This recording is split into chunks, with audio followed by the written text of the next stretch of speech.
Good morning, everyone. My name is Ian Hayes, and I'm the practice head of the corporate commercial practice at CDH. Welcome you all to CDH's inaugural Company Law Developments Conference. We are delighted you have joined us for what we intend to make an annual fixture on the corporate law calendar. Our theme this year is the cutting edge of M&A and takeover law, major developments, big ideas, and unresolved issues. You will hear from colleagues across corporate and commercial, dispute resolution, competition, environmental, and employment as we unpack what is new, what is contested, and what is coming next. Thank you to our speakers and panelists for making time to share their insights, and to our clients, friends of the firm, and guests for being here. We have designed a fast-paced morning, short presentations, lively panels, and practical takeaways you can use immediately. I'm watching the clock. I've still got a few. I'm going to buy you a minute or two. To keep us on time and on topic, I'm handing over to our MC for today, my colleague Roxanne Bain, practice support lawyer in our corporate and commercial team. Rox, over to you. Thank you, Ian, and good morning, everyone. I am your MC for the day. A warm welcome to our inaugural Company Law Developments Conference. Before I left home this morning, my husband said to me, "Good luck with the MCing, don't be yourself," because he knows I like to tell lame company law jokes. So we're going to keep things strictly professional today. Today is about the sharp end of M&A and takeover law. Just a tidbit of what we'll cover: schemes of arrangement, why they've become the go-to for widely held companies, and what the latest cases mean for practice. Appraisal rights, powerful, sometimes tactical, how they're being used, misused, and litigated, and what fair value actually means. The concept of acting in concert and how the TRP interprets it. Due diligence, the practical levers in environmental, competition, employment, and disputes that make or break value and timelines.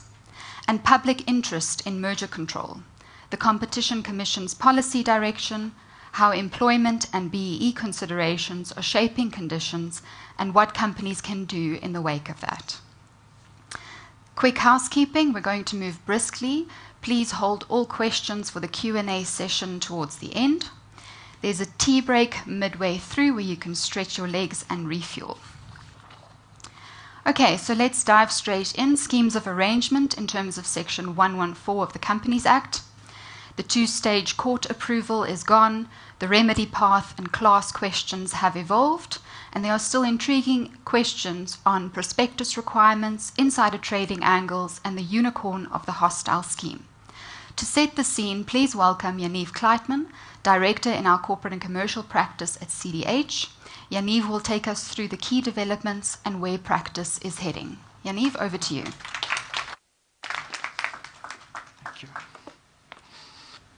Thank you, Rox. Thank you, Ian, and thank you, everyone, for joining. So, yes, as alluded to by Rox, the song that I will sing to you today is called Schemes of Arrangement. I would say that the highlight of the M&A regime or landscape in the new Companies Act is the sleekness of the new scheme of arrangement provisions. All of us, or at least some of us, will remember the old Section 311 in the 1973 Act. It was a very cumbersome process. And by the way, it's still like that, pretty much in all the jurisdictions around the world. So South Africa really is on the cutting edge in that regard. So you'll remember they were upfront, the two court hearings. You had to first go to court to sanction the convening of the scheme meeting. Then you had to have your scheme meeting, have that voted through, and then you had to go back to court again to sanction the scheme. You took the scheme document, registered at the old CIPRO, and that was the whole story under the old Act. But as from 1 May 2011, when the new Act came into force, all of that basically fell away. There is no longer court involvement, well, at least not automatically, at least if you've not done something complaint-worthy. So The scheme far more resembles a contract now, basically a statutory contract, which is binding on the shareholders once it is approved by the requisite majority, which is a special resolution of shareholders. And if it wasn't already the mechanism of choice in this regard, it is undoubtedly now the go-to for takeovers of widely held companies, where you need a statutory mechanism to bind and expropriate hundreds, if not thousands, of shareholders. You cannot obviously negotiate with them on an individual basis. So a spate of schemes of arrangement ensued with varying degrees of ingenuity and creativity, which demonstrated the fluidity and flexibility of this takeover mechanism. So now the court's jurisdiction over a scheme really only potentially comes in after the scheme resolution is passed. That's in terms of your section 115 sub 3 and sub 7, whereby a dissenting shareholder can apply to court, or if they have 15% or more, they can actually make the company apply to court to have the special resolution reviewed. But they have to do so quickly. They've got 5 or 10 business days, as the case may be, to apply for that review. And the grounds for review of a scheme are narrow. It has to be manifest unfairness to any class of shareholders, or there has to be a material procedural irregularity or a material conflict of interest, or the scheme has to be perhaps tainted by non-disclosure. And moreover, we had the Africa-wide judgment, and the Sandgrove judgment is also essentially along these lines, which effectively held that those grounds in 115 sub 7, they're essentially a closed list.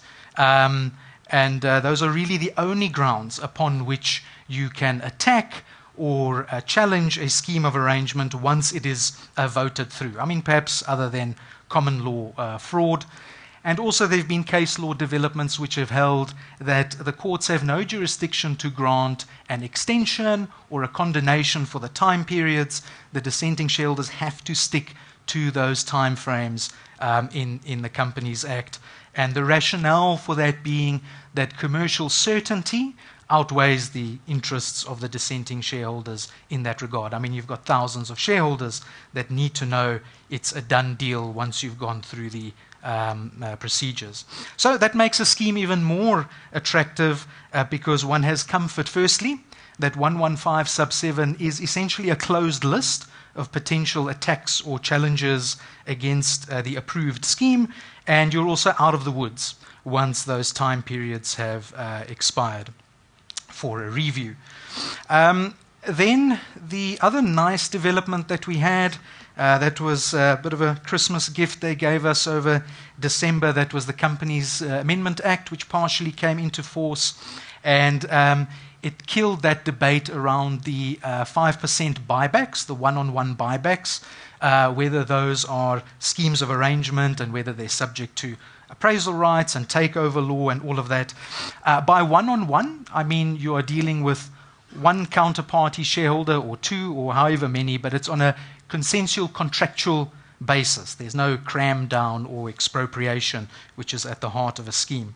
So those capital appreciation cases that dealt with all of that, they're essentially moot now, and it's clear that under Section 48 sub 8, you need only a special resolution for such buybacks, unless they are pursuant to a pro rata offer to shareholders or they're done on a stock exchange. But then you must comply with the stock exchange's rules as well, and the JSE in that regard requires you to have a special resolution anyway.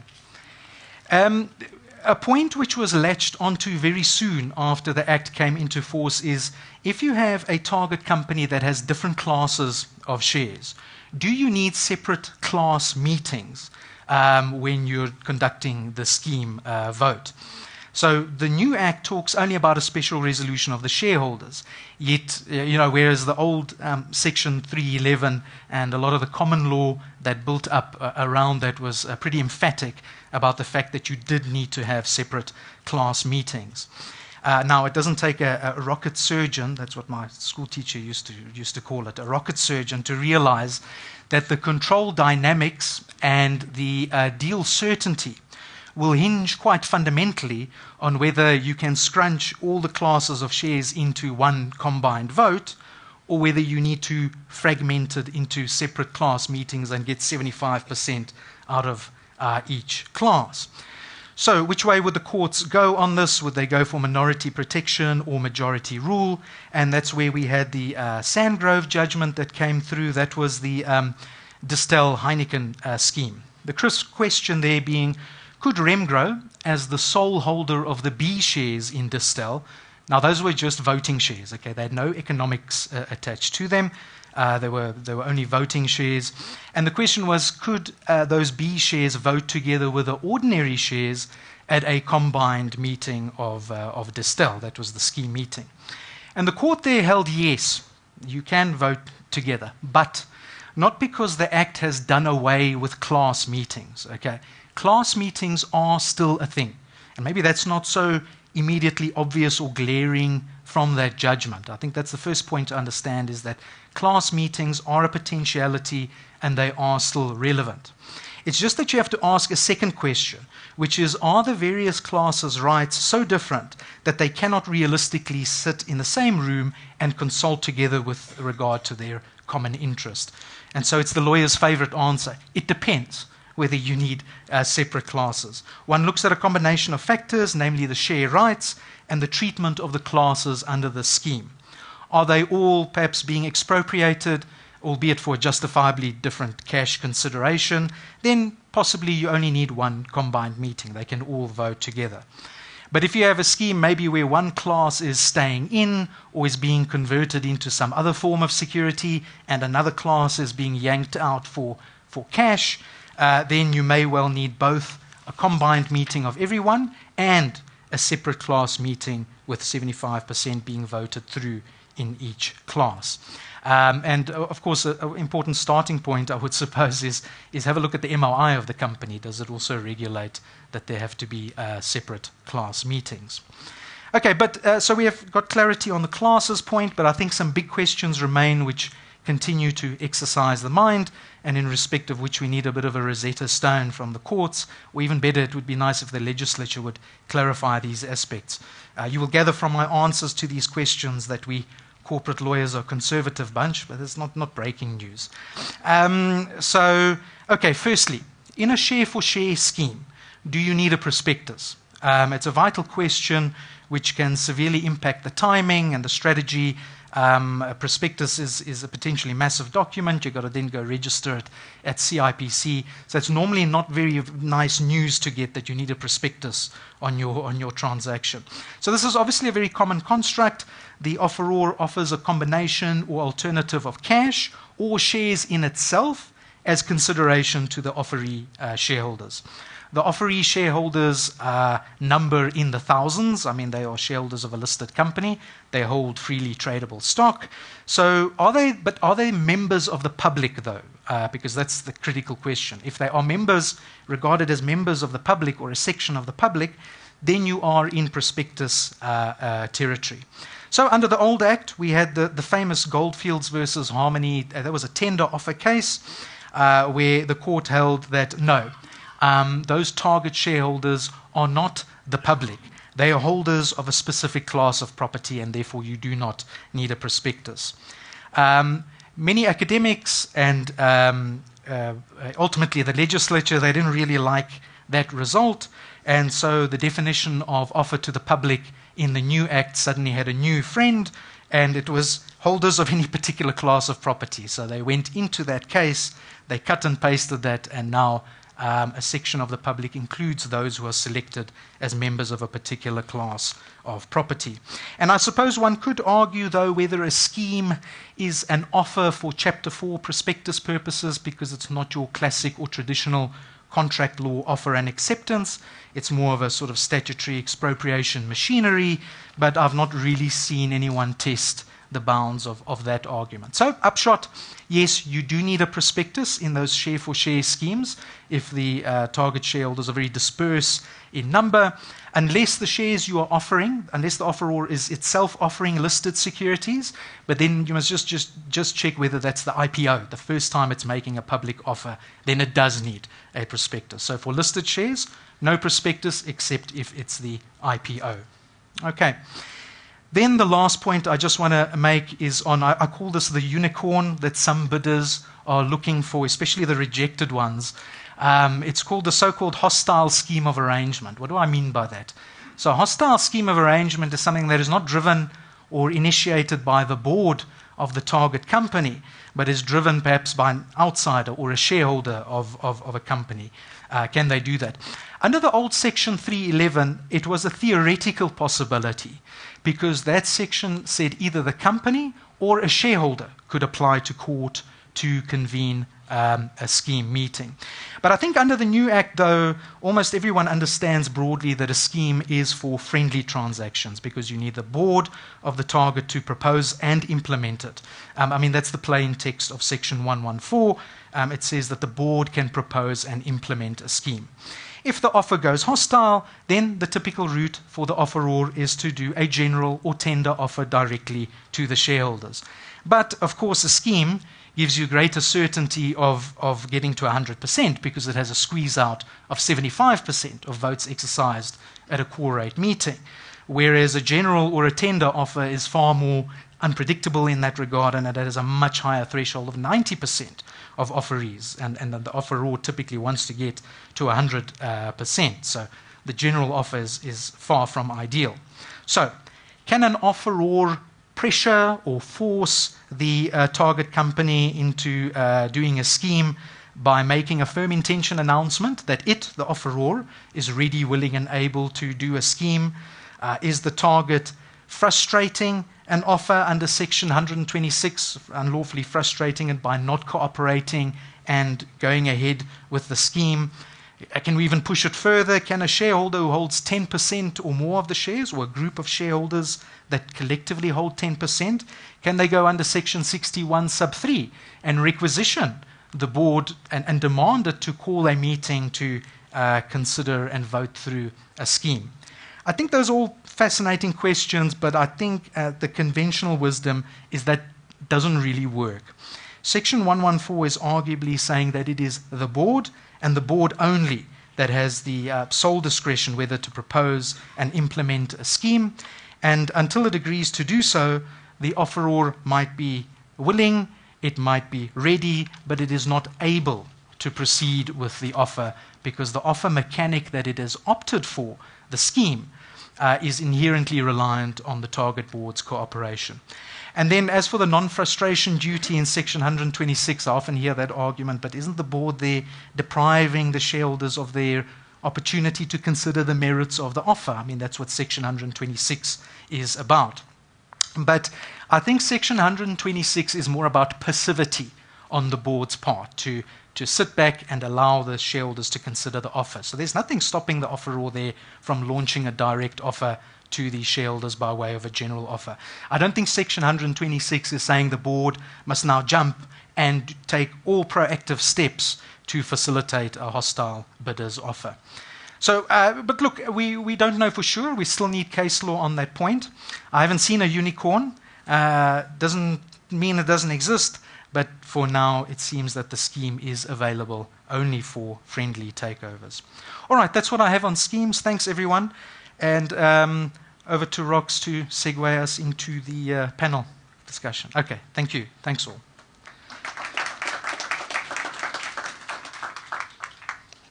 Thanks, Yaniv. We're going to move on to minority remedies and valuation, so our appraisal rights panel. I'll moderate the discussion with Yaniv, and I'd like to welcome Lucinda Rudy, Director in our dispute resolution practice, who lives and breathes appraisal rights litigation.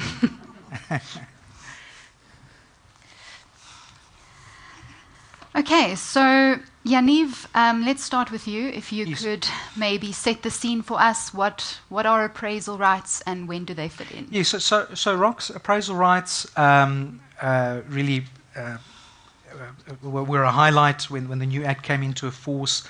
They are essentially a statutory put option, okay, that a dissenting shareholder has against the company, which is doing a fundamental transaction. So that's one of the triggers in Section 164, and it's basically a statutory put option to be bought out at fair value. It's a no-fault remedy. It's not based on oppression or prejudice. The shareholder does not have to prove that it's an awful deal or that it's an unreasonable deal. The fact is you are doing a fundamental transaction under 112, 113, or 114, and you can then exercise the appraisal remedy for fair value. So in 90% of the cases, it's obvious that appraisal rights apply. I mean, the company has called a meeting to do a fundamental transaction, and appraisal rights apply. By the way, the other trigger for appraisal rights doesn't come up very often, but that's when you amend the MOI of the company to adversely affect any share rights attached to any class. But for present purposes, we're concerned with fundamental transactions. But the one point I just want to raise there, in terms of the ambit or the applicability of appraisal rights, which is not immediately obvious from the Act, and we had a development in this regard in the La Concorde judgment. So this is the scenario of your disposal under Section 112 by a subsidiary. And please, I always point this out, especially to the folks in real estate and conveyancing. You go through your checklist, you need a Section 112 resolution, the special resolution, if the company, if the seller is a company and it's disposing of the greater part of its assets, right? So you get a special resolution at that level. And always I see this, they forget the next question. Does that seller company have a holding company, a company that holds more than 50%? And is on a consolidated basis that asset also more than 50% of the holding company's assets? Then you need a special resolution at the top there, please. And your shareholders could be quite different there, and you could have dissenting and activist shareholders at the top. So that's clear. You need a special resolution at the top there. But the question is, are appraisal rights also triggered at the holding company level? And I think a lot of technicians would have said no, but it's separate juristic personalities. It's not the holding company that is doing the disposal. It's the subsidiary. You're just getting a special resolution at the holding company level. So it's all a bit technical, but we had that La Concorde judgment in the Cape Town High Court some years ago that said, yes, appraisal rights are indeed also triggered at the holding company level. So it's a very sort of shareholder-friendly type of approach there. So just look out for that one, because it's not immediately obvious from 164. Okay.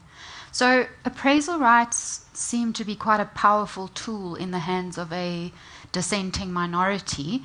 And with that, obviously, comes the power for misuse and abuse, or the potential for misuse and abuse. And we have seen this concept of appraisal rights arbitrage emerging. Lucinda, could you maybe talk us through what that is? Yeah, sure. Thanks, Rox. Morning, everybody.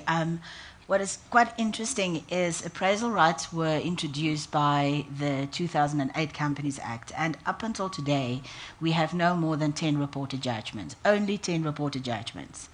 And the reason for that is these matters settle. Because neither, and it will become apparent through this discussion, I think neither the company nor the shareholder, the dissenter, realizes how extremely complex, lengthy, and costly these fights are. But without a doubt, we have seen shareholder activism rise in the last couple of years, and we actually have seen shareholders, some dissenting shareholders, not all of them, using appraisal rights as almost some sort of bargaining chip to try and get more for their shares. And that brings us to appraisal arbitrage. And I mean, in simple terms, it just means it's an outside investor that purchases shares after a fundamental transaction is announced, with the sole purpose to exercise appraisal rights and, let's be honest, to try and make a profit of it. There isn't a lot of case law, but we were privileged to be involved in one, the Arrowhead judgment, where we tried our luck and we argued that appraisal arbitrage is unlawful. And a person who buys shares after the announcement of a deal is not allowed to exercise appraisal rights. Judge Manoim unfortunately didn't agree with us, and due to the lack of case law, he had to look at international papers. Even there's not a lot of international law on it, and there's two debates. The one is whether your arbitrage in fact forces a company to settle with shareholders at a premium, and sometimes forces a company to offer a much higher value in a fundamental transaction than fair value in order to avoid litigation. The other hand there's academics that argue that arbitrage plays a social utility role. Almost it is a back-end check for corporate managers controlling shareholders. And the argument being very simple. If you offer a fair price, there's no incentive for third-party investors to come involved in arbitrage. So ultimately he found that there's nothing in Section 164, nothing in the Companies Act that makes arbitrage unlawful, and he also found that it's not profiteering. So we lost on that point, but luckily we won at the end of the day. So, yeah. Yeah, and Lucinda, I can just add to that. I think a lot of folks will go, well, you don't Google anything nowadays. You ask Harvey or ChatGPT. They will go and ask Harvey about appraisal rights arbitrage, and they will see some articles around, appraisal rights arbitrage is dead in the US and in Canada. And that is the case, but just to understand they haven't outlawed it expressly in the legislation. So what's happened in the cases there is they've said there's going to be a very large difference to the offer price under the transaction, as opined on by the expert. So the dissenting shareholder is going to be very hard pressed. I mean, he's got a very high and strong onus to dislodge to show that the fair value is something other than the offer price range. So that's the approach that's been followed there. We'll have to see what happens locally. If the courts do go down that road, then I think that approach will be quite a strong antibiotic against appraisal rights arbitrage. So we'll have to keep an eye on that. So, Lucinda, you've obviously dealt with a lot of appraisal rights cases. What are the common pitfalls and missteps that you see? Yeah, there's quite a lot, both for company and for shareholder. I think the first and the most important one from a dissenter's perspective is appraisal rights are only available to a registered shareholder, not a beneficial shareholder. These days, investors mainly hold their shareholding through nominee companies, and if you are one of those shareholders, it doesn't help you as beneficial shareholder to try and take any of the steps. Section 164 is extremely formalistic, has prescribed steps, prescribed time periods. If you miss any of those steps, miss any of those time periods, you're done. The court doesn't have the power to condone non-compliance with Section 164. So the first and most important thing is that your registered shareholder must take all the steps from objecting, voting against, making the demand, ultimately bringing the court application. That ties into the next important fact, and that's timing. Strict time periods, we have seen many a case collapse at court stage where your beneficial shareholder applies to court, has no locus standi, and then they try and fix it. They either try and withdraw the case, start again in the name of the registered shareholder, or they try and join the registered shareholder. And the courts have said, specifically it's at Standard Bank Hospitality judgment, where the court had said, then it's too late. You're done, I can't help you. And that means the transaction, any offer that was made lapses, and the transaction proceeds as if there was no appraisal rights. So I think that's two important things to remember. And then, of course, then it's this appraiser, the court-appointed appraiser. I think your shareholders sometimes think and miscalculate the court's appetite to appoint an appraiser. And sometimes dissenters feel that this is a risk that a company wants to avoid and then will settle with them. So we've been involved in two matters. One, an appraiser was appointed, one wasn't. In the Arrowhead matter, the judge said there is sufficient facts before him. He's happy to determine the fair value, no appraiser appointed. That left the dissenting shareholder only with his case made out in his founding papers because there was no expert evidence he could produce. The judge followed our expert and determined the fair value to be in accordance with the offer. Then we have the Zeder judgment. In the Zeder judgment, the acting judge did appoint an appraiser. She made it clear that by appointing the appraiser, the court doesn't delegate its obligation to determine the fair value. The appraiser is there to make a recommendation and to assist.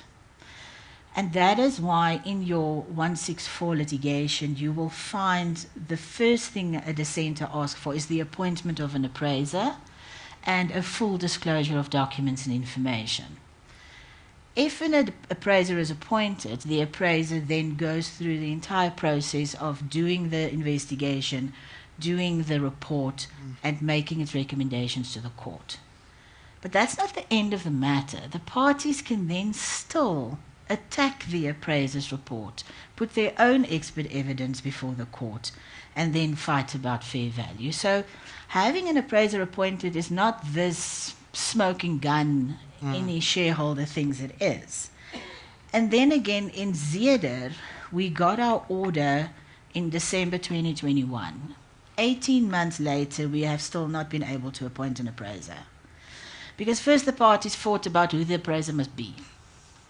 Then, when we finally agreed it must be a chartered accountant of this experience, none, not one of your big or middle-sized accounting firms were prepared to accept the appointment. They just flat out refused because it was either a conflict of interest, it was either a liability issue, or they were just unsure what the process is. So ultimately, the shareholder got what he wanted, or that's what he thought. He got his appraiser appointed. After fighting for 2 years to get him appointed, another 18 months later, still no appraiser, so ultimately settled. Yeah. So in this fight, as you say, about fair value, how does the shareholder go about getting the information they need? Is it a PIA application, or is it through the discovery process? Yeah, you know, that's one of the main complaints a dissenter sets out in their papers. So I don't have information, and that is why I need an appraiser appointed, because the appraiser can ask for documents, can ask for information. There was one matter, Mr. Lutz tried to use PIA to get information. It was also a Western Cape matter. The judge interestingly says, or said in that matter, PIA is not available. You can't make a PIA request. Because in terms of Section 50, I think, of the PIA Act, the information you seek must be necessary in order for you to exercise your rights. And the court found getting that financial information is not necessary. Which is strange, because, I mean, what does a dissenter have? He or she has financial statements, I would think, a circular or perhaps a prospectus. Perhaps access to a fairness and reasonableness opinion, which is drafted for entirely a different process. So that's why they ask for an appraiser to be appointed. But then if you are as lucky as the dissenter in the Arrowhead judgment, where an appraiser is not appointed, you're stuck with the papers that you have filed. So some dissenters have become clever, and where traditionally your Section 164 was done by way of an application, they have now started doing it by way of an action, because there they have the right to discovery. So they now issue a summons, then they can force the company to discover. They can even issue subpoenas against third parties who they believe may be in possession of relevant documentation. So not one of the actions have actually gone to court. The one we were involved with settled as well, but there was an extensive discovery request there. So that is one way to get around it. And then the confidentiality of that information? You usually enter into a confidentiality regime. We know that confidentiality is never a defense to a subpoena or a defense to a discovery request. We have seen in the Zeeder judgment, where an appraiser was appointed, there was a confidentiality regime written into the order, and you will insist on confidentiality agreements being entered into. But there's always a risk. You know, it leaks out. It's somewhere in a court file. Our court system is not the most efficient. Things does leak out. So that is a risk. Okay, I'm going to ask the million-dollar question of Yaniv. What does fair value mean? Yeah, look, in the matters we deal with, it can be $1 billion question, which makes it more nerve-wracking. Look, it's still a rather open question. We've had some guidance in the Arrowhead judgment, and there was Zeeder judgment as well.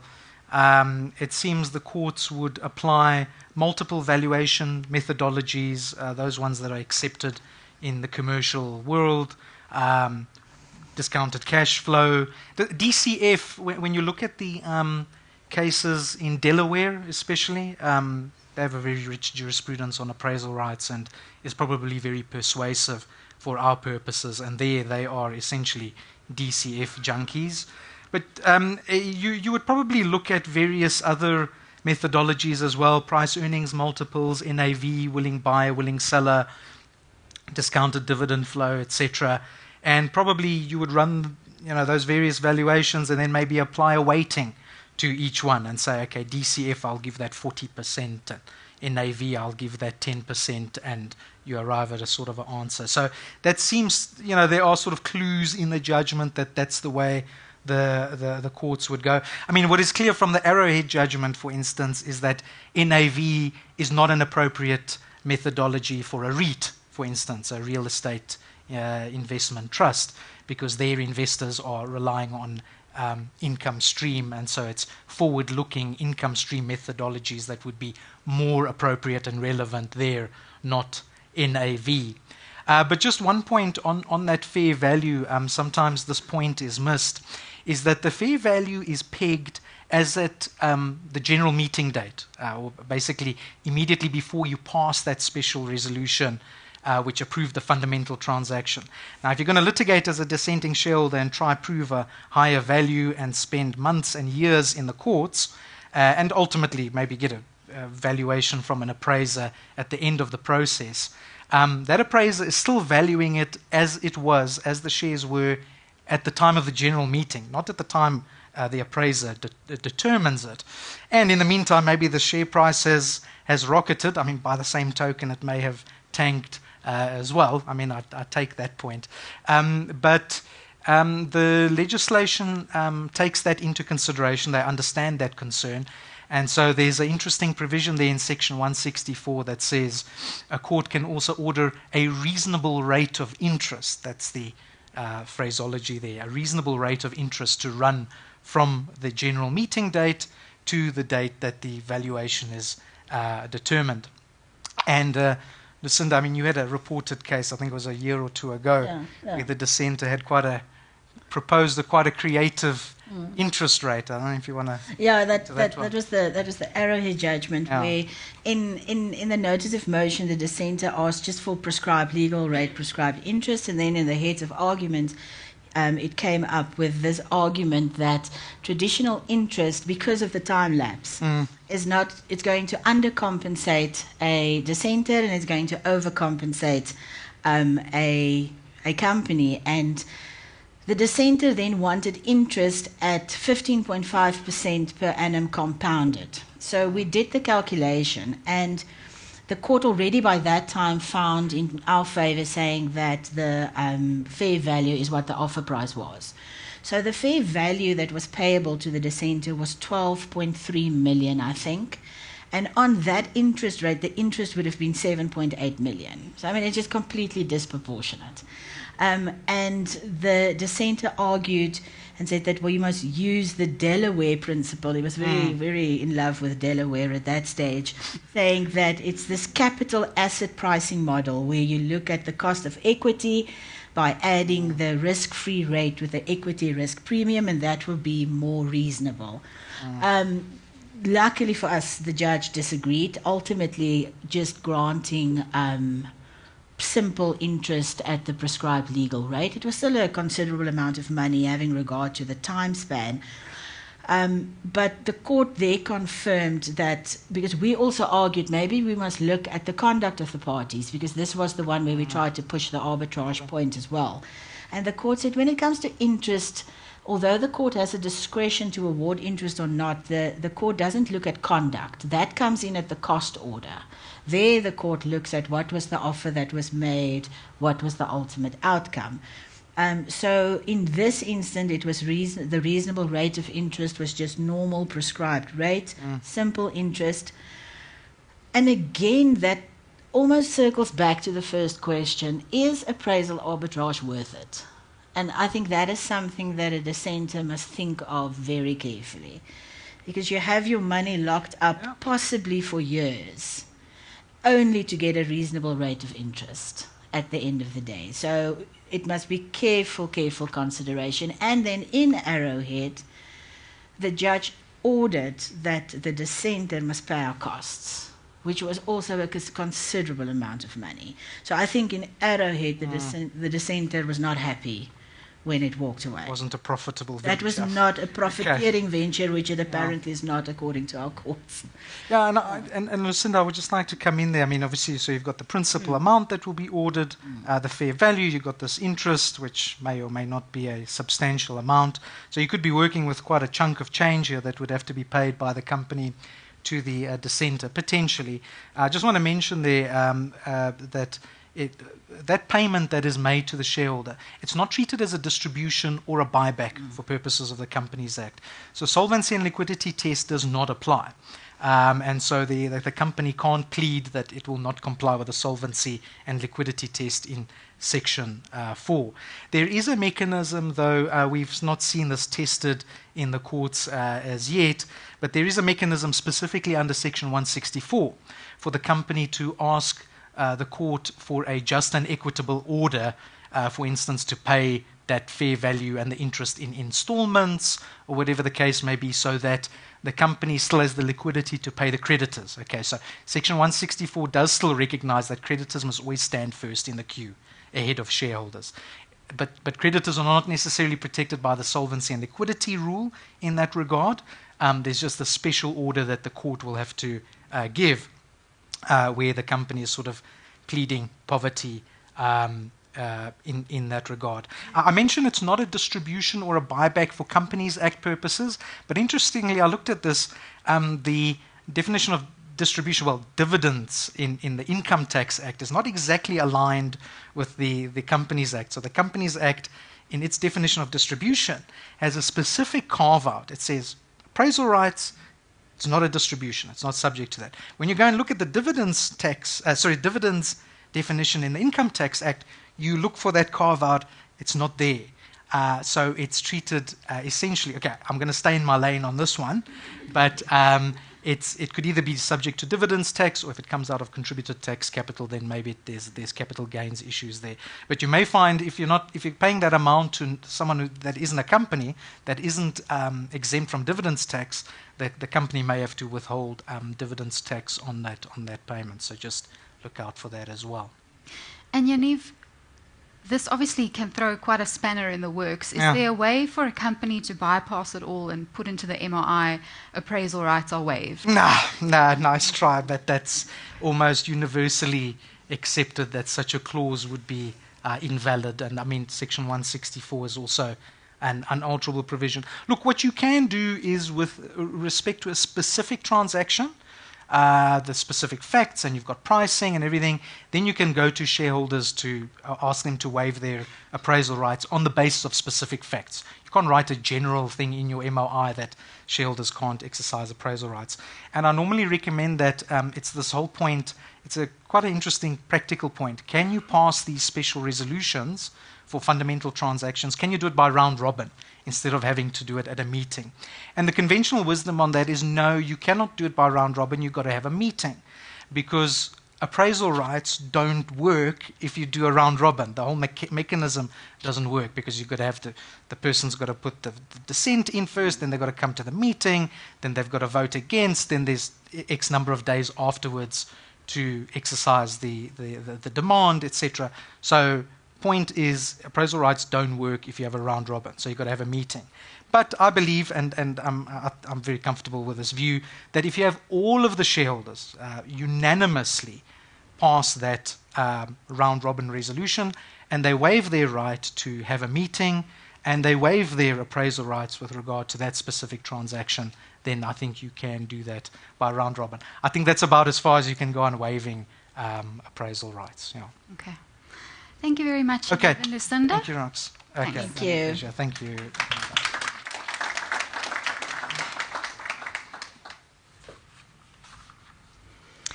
Okay, so next up we have the concept of acting in concert and when the regulator thinks you're together. Please welcome Akona Mdunge, Senior Associate in our Corporate and Commercial Practice. Thank you, Rox. Good morning, all. Okay, I'll briefly be unpacking the latest developments relating to the notoriously open-ended and vague test relating to consultation.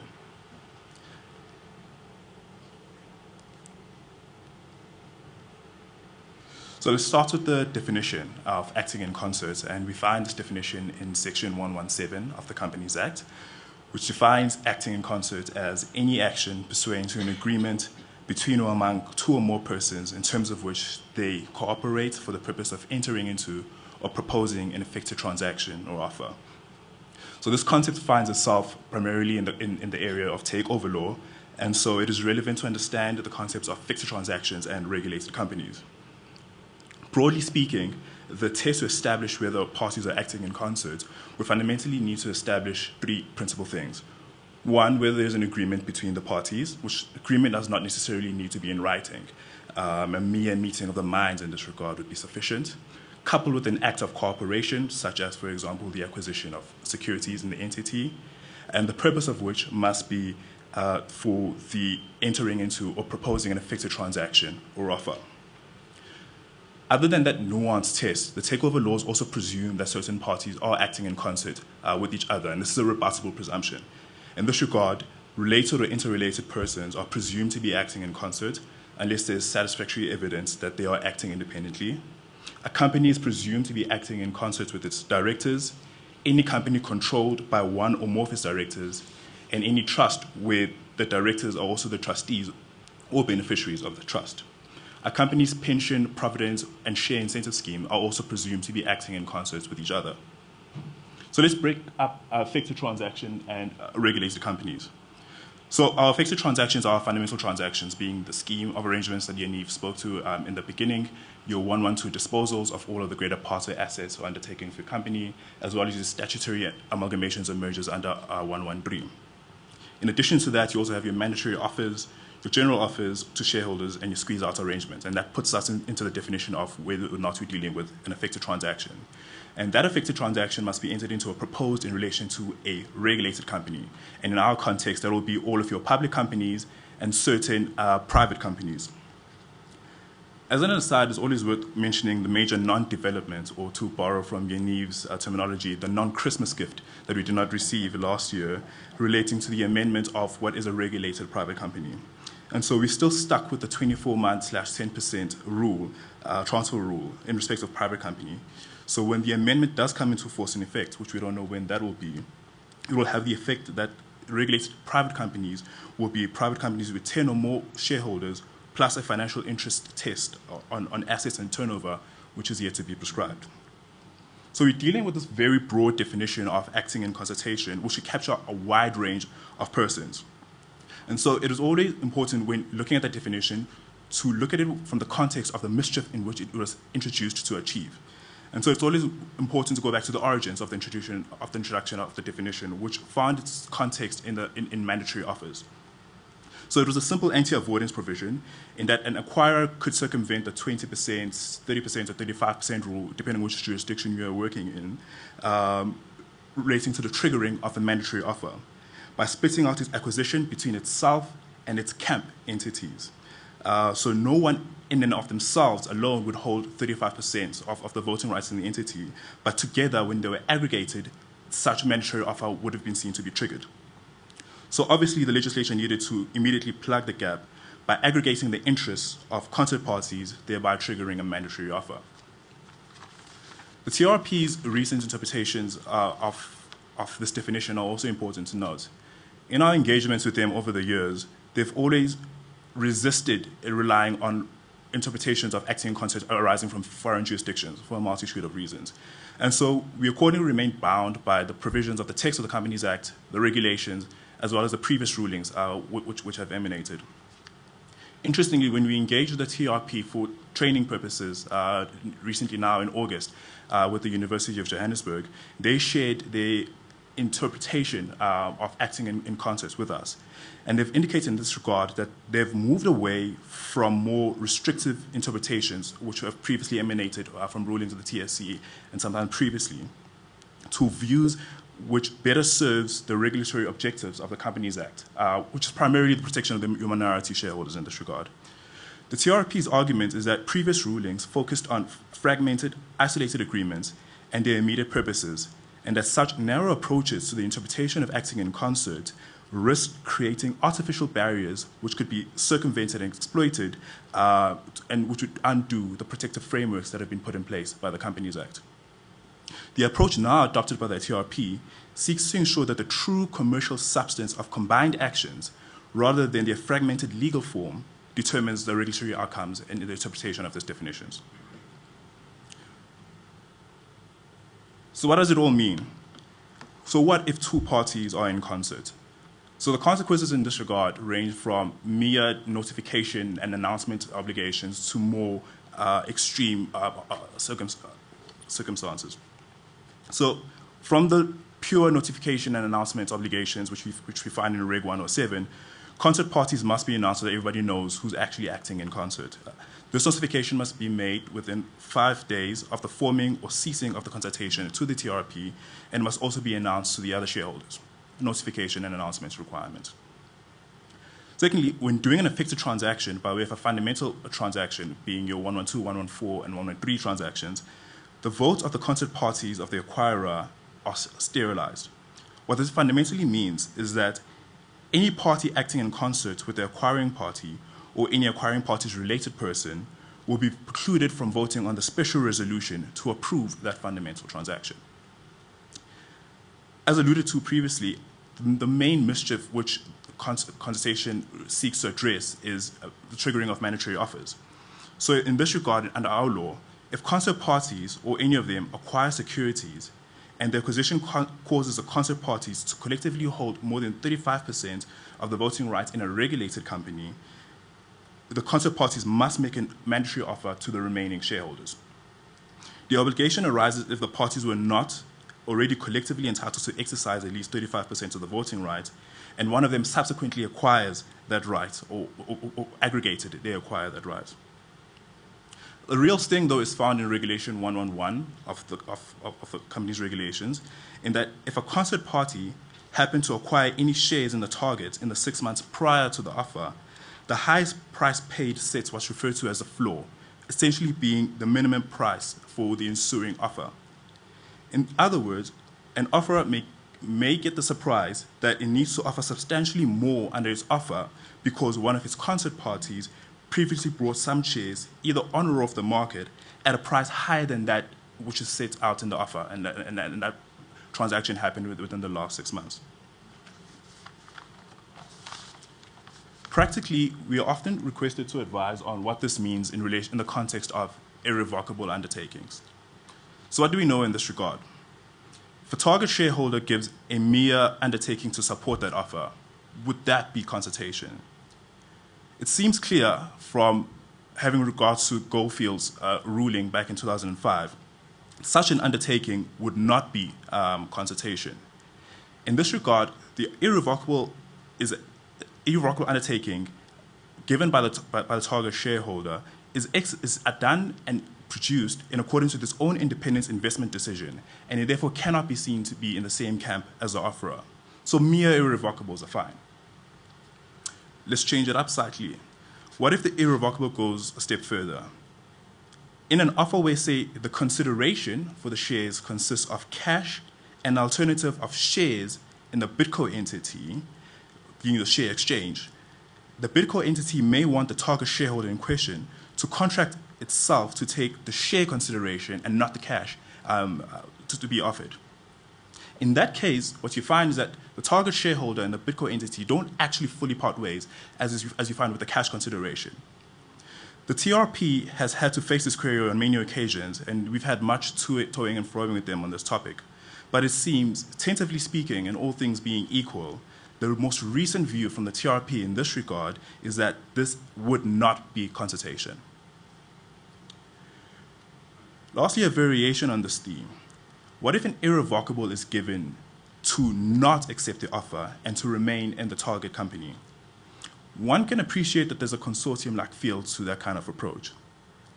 In a recent ruling, the TRP found that an irrevocable to remain in, which was given by a management-controlled shareholder, amounted to consultation. We must caution that this was a highly fact-sensitive decision, and there were a number of other facts that apparently pushed the TRP to make that ruling, including the past conduct of the parties, certain acquisitions which the TRP viewed as an inducement of the irrevocable, and the fact that the giving of the irrevocable by management was essential to the offer. Notably, that ruling by the TRP was successfully challenged in the High Court.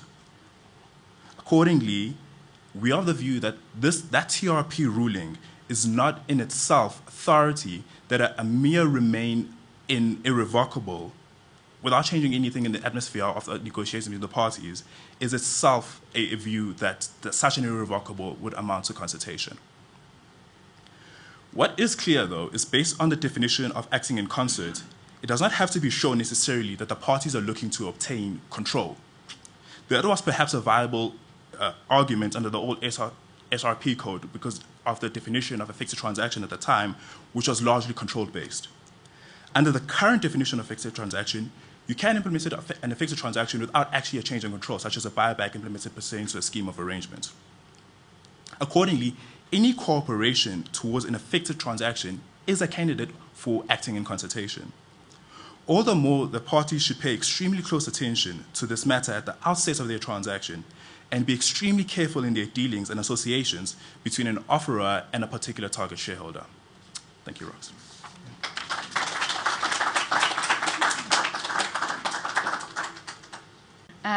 Next up, we have everyone's absolute favorite topic, which is due diligences. It is the most critical and sometimes underestimated aspect of any M&A transaction. While clients sometimes see due diligence as a grudge purchase, it truly is the engine room of deal making. Done well, it uncovers hidden risks, shapes valuation, informs deal structure, and can be the difference between a smooth integration and a costly surprise down the line. It's certainly not just a box-ticking exercise. So moderating our panel on due diligence is Roxana Valayathum, Director in our Corporate and Commercial Practice. The panel consists of Alistair Young, Director in Corporate and Commercial as well, but specializing in environmental law.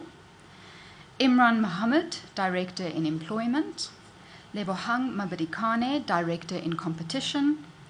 And Lucinda Rudi, who you've heard from, Director in Dispute Resolution. Roxana, over to you. Thanks. Good morning, everyone. Welcome to our discussion on the strategic importance of due diligence in M&A transactions. As many of us know, a properly completed due diligence is the backbone of any successful M&A transaction, typically undertaken by a purchaser at the outset of a transaction, or alternatively by a seller in the preparatory phase of an auction process.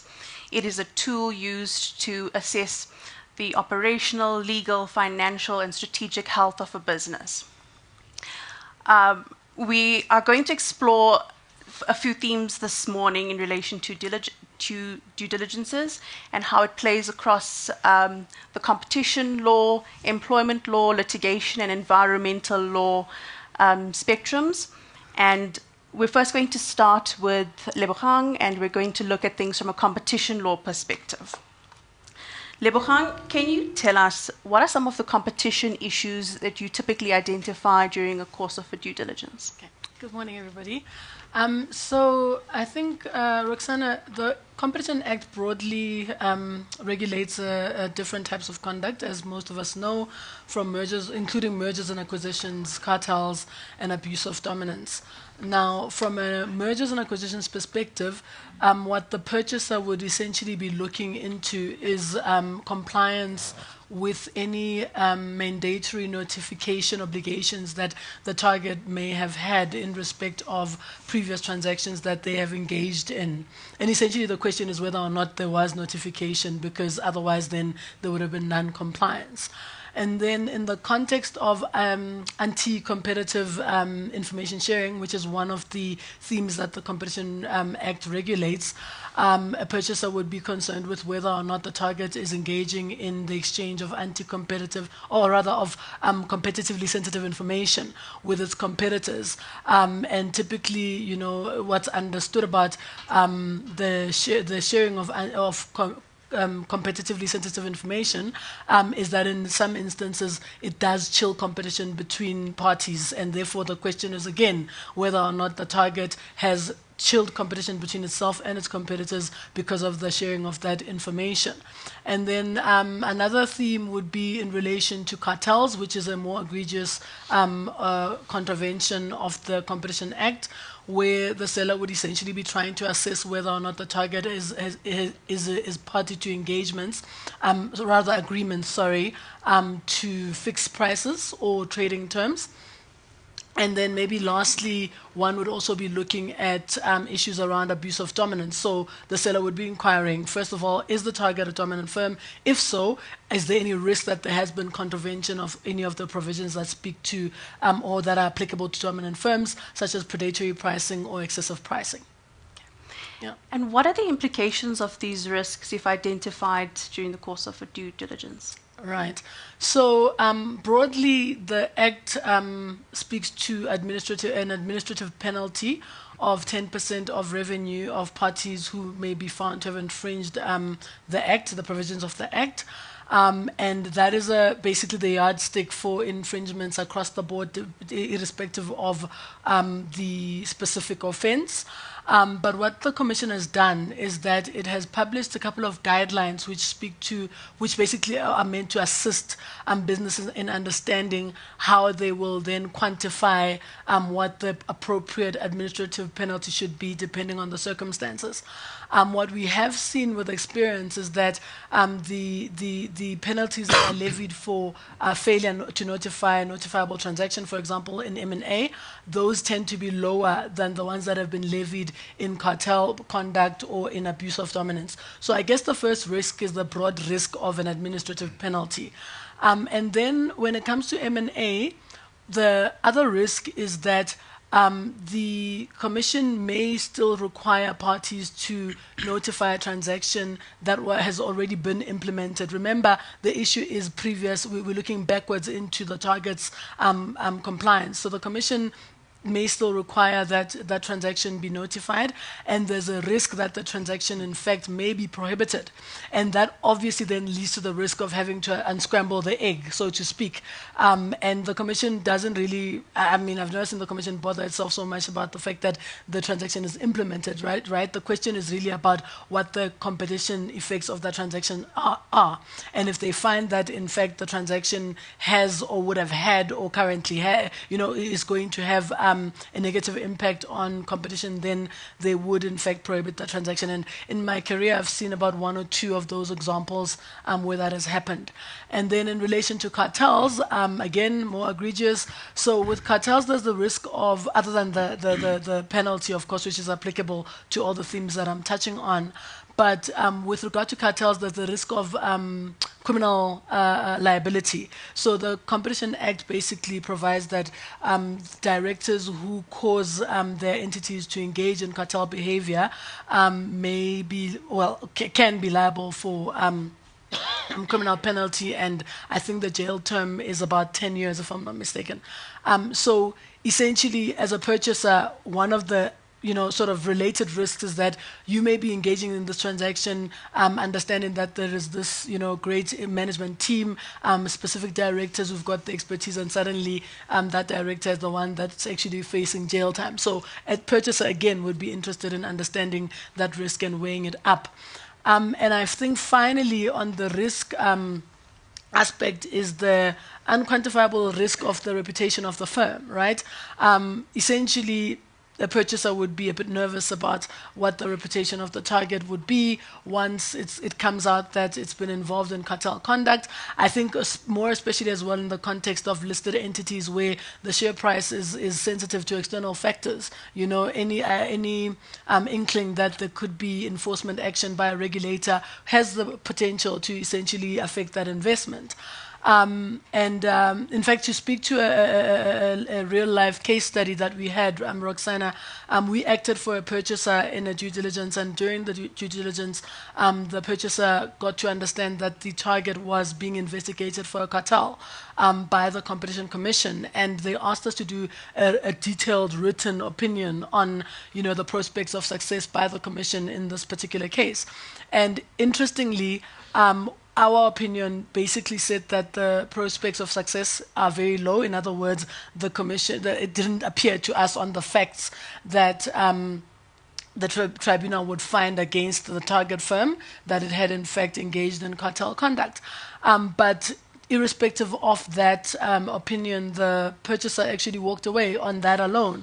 So again, this goes back to the issue of risk appetite when it comes to the purchaser and the asset that's concerned. Yeah.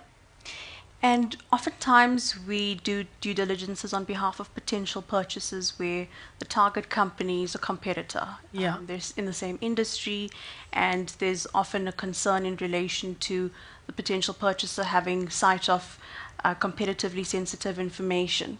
Can you tell us what are the risks associated with a transaction of this nature or due diligence of this nature, and how is it practically handled? Okay.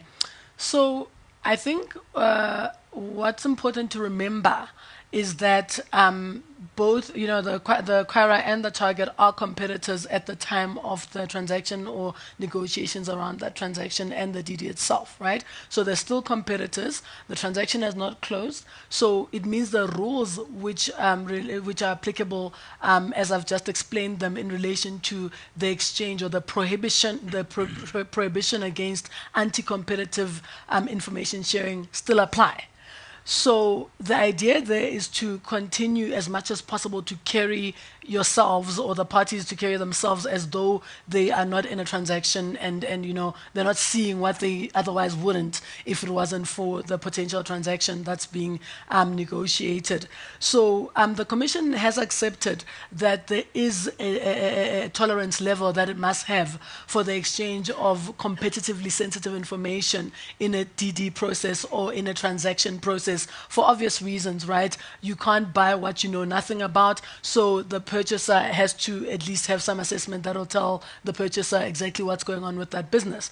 So how we handle that risk is to simply, it's through contracts like the NDAs, obviously, and certain competition protocols which are aimed at limiting the exposure of the target's competitively sensitive information to the acquirer or the purchaser. And one of the things that we typically do is to identify the individuals that are relevant for decision making. So the Commission will actually say to you, was it necessary for this particular party to see the information? So you have to be able to answer that question. So you figure out which are the individuals that are ultimately responsible for whether or not, in fact, the deal is going to happen or not. And having identified them, also just engage a little bit with what their role is in the purchaser.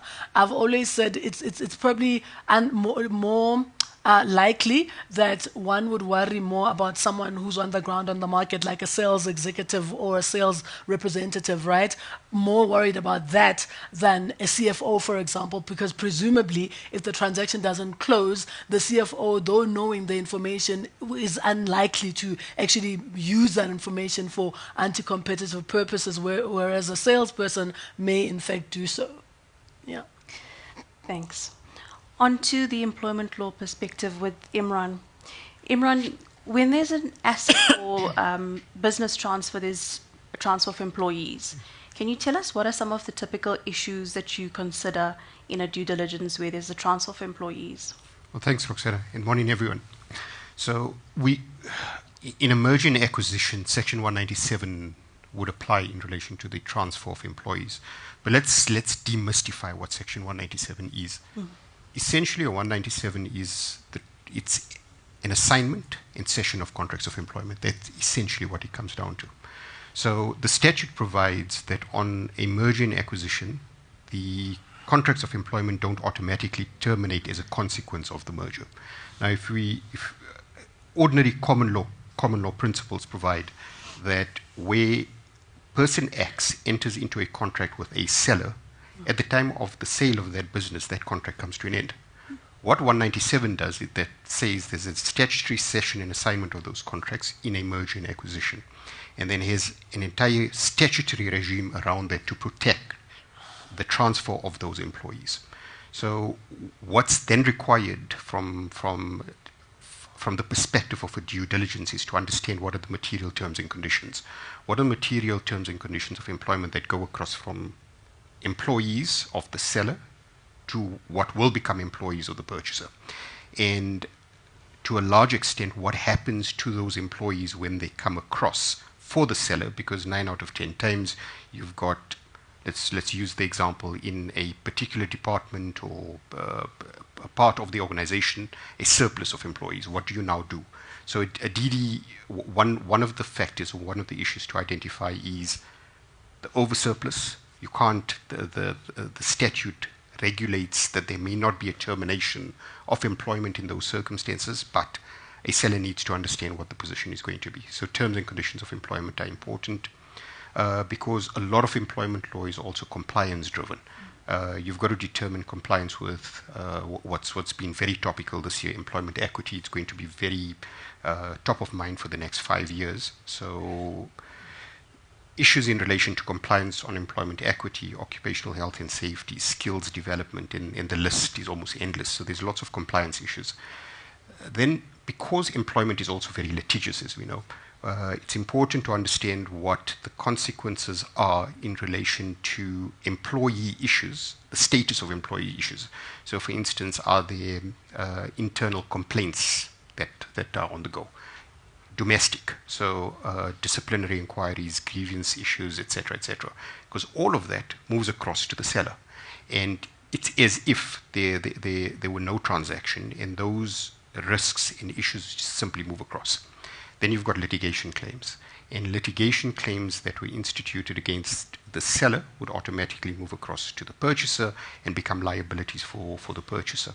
So that's the basket. Then the statute also specifically provides that there's got to be valuation on severance. So had there been a retrenchment of employees, there's got to be a severance valuation, bonuses, accrued leave, and a whole host of things. And lastly, you've got to determine what the position is on retirement, because retirement benefits of funds also transfer on a transaction. And sorry, I said lastly, and very importantly, but I guess last but not least, is union arrangements, is to understand what is the status on union arrangements.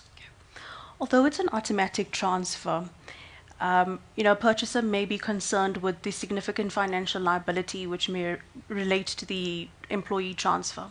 Is it possible to apportion liability between a seller and a purchaser in those instances? So Section 197 does provide for that. So there can be an agreement in relation to apportionment, and the issue with regards to union arrangements again becomes important, because if it's a union-dominated environment, you're going to need the union to be a party to those sort of changes. So it is possible, and it's something that certainly that we look out for during the course of a TD.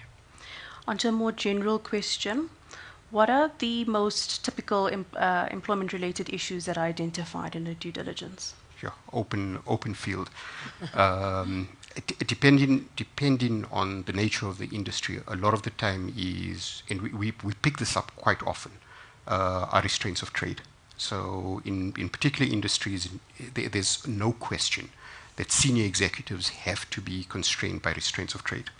Or alternatively, at the very least, confidentiality obligations. I'll give you one example on a matter that we've just kind of finalized in the last month or so. Not a DD, but Company X has a number of its very senior sales staff moving across to a competitor. One would expect, at the very least, confidentiality obligations in the employment contracts. Absolutely silent on them. Now, restraints of trade, there's absolutely no word of a restraint. So back to a DD, that's what we look for firstly.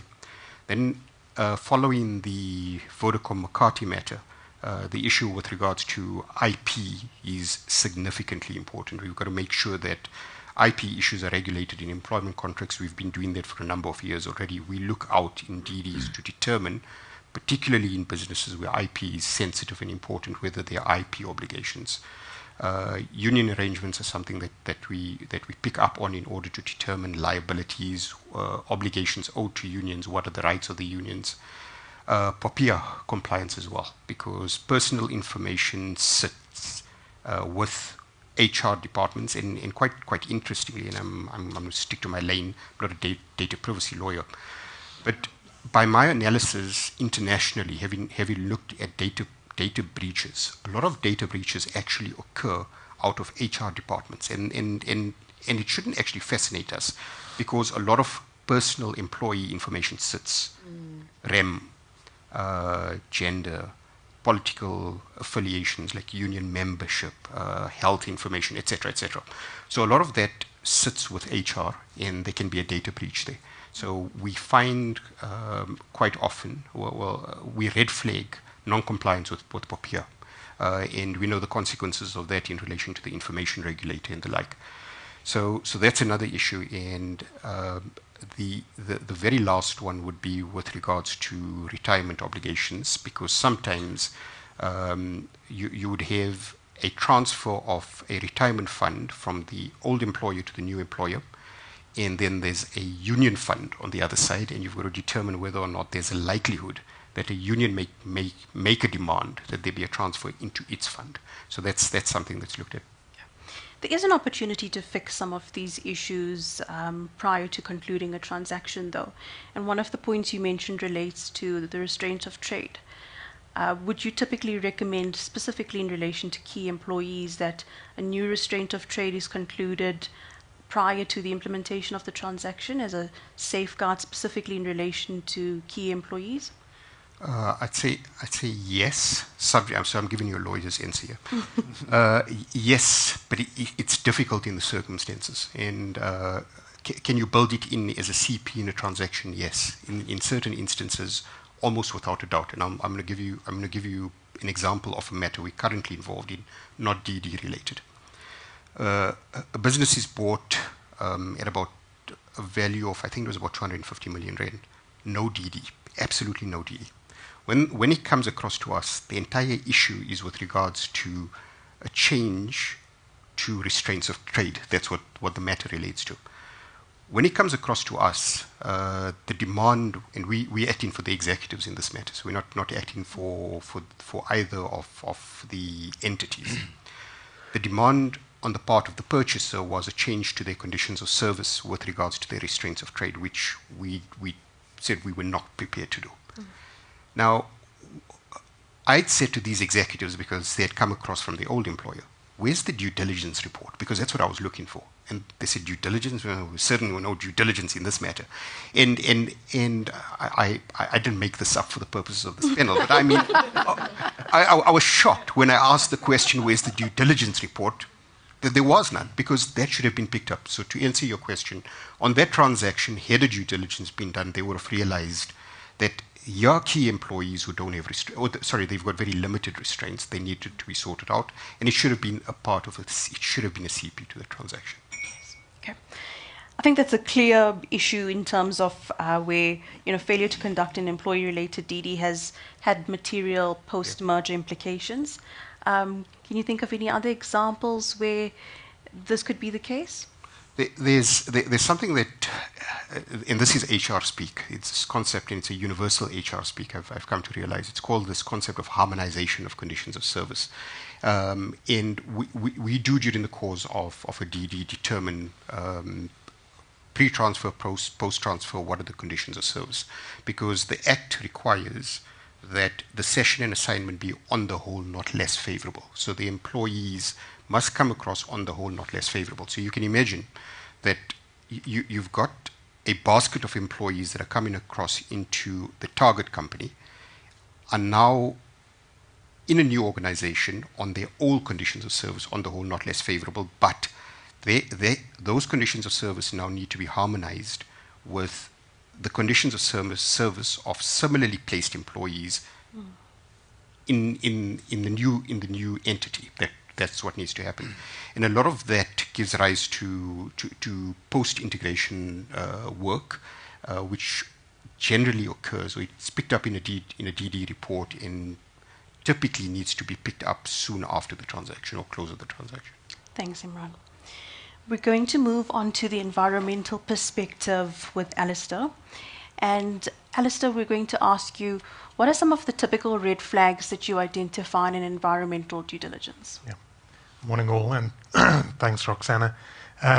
Before I get into the kind of red flags that we typically looking for in an environmental due diligence, I think I just need to debunk what an environmental legal due diligence is, because we often hear, don't get the environmental attorneys involved. They're just going to put up barriers.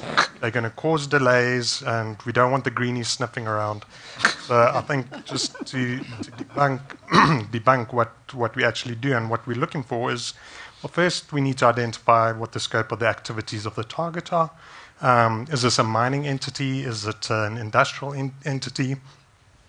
Because essentially that, excuse me, that allows us to identify the relevant legislation that we're looking at. And to give it some context, when we're talking about environmental legislation at a national level, we are looking at about 12 to 14 national environmental management acts with a whole host of regulations under those acts. There's provincial legislation, and then depending where the operations are, there could be multiple operations across the country. And then the municipal legislation comes into effect. So there is a lot of environmental legislation that we need to consider. And once we've identified those sort of things, then we start looking at, we start asking questions and asking for documentation, because then we can start digging down and finding out what the issues are.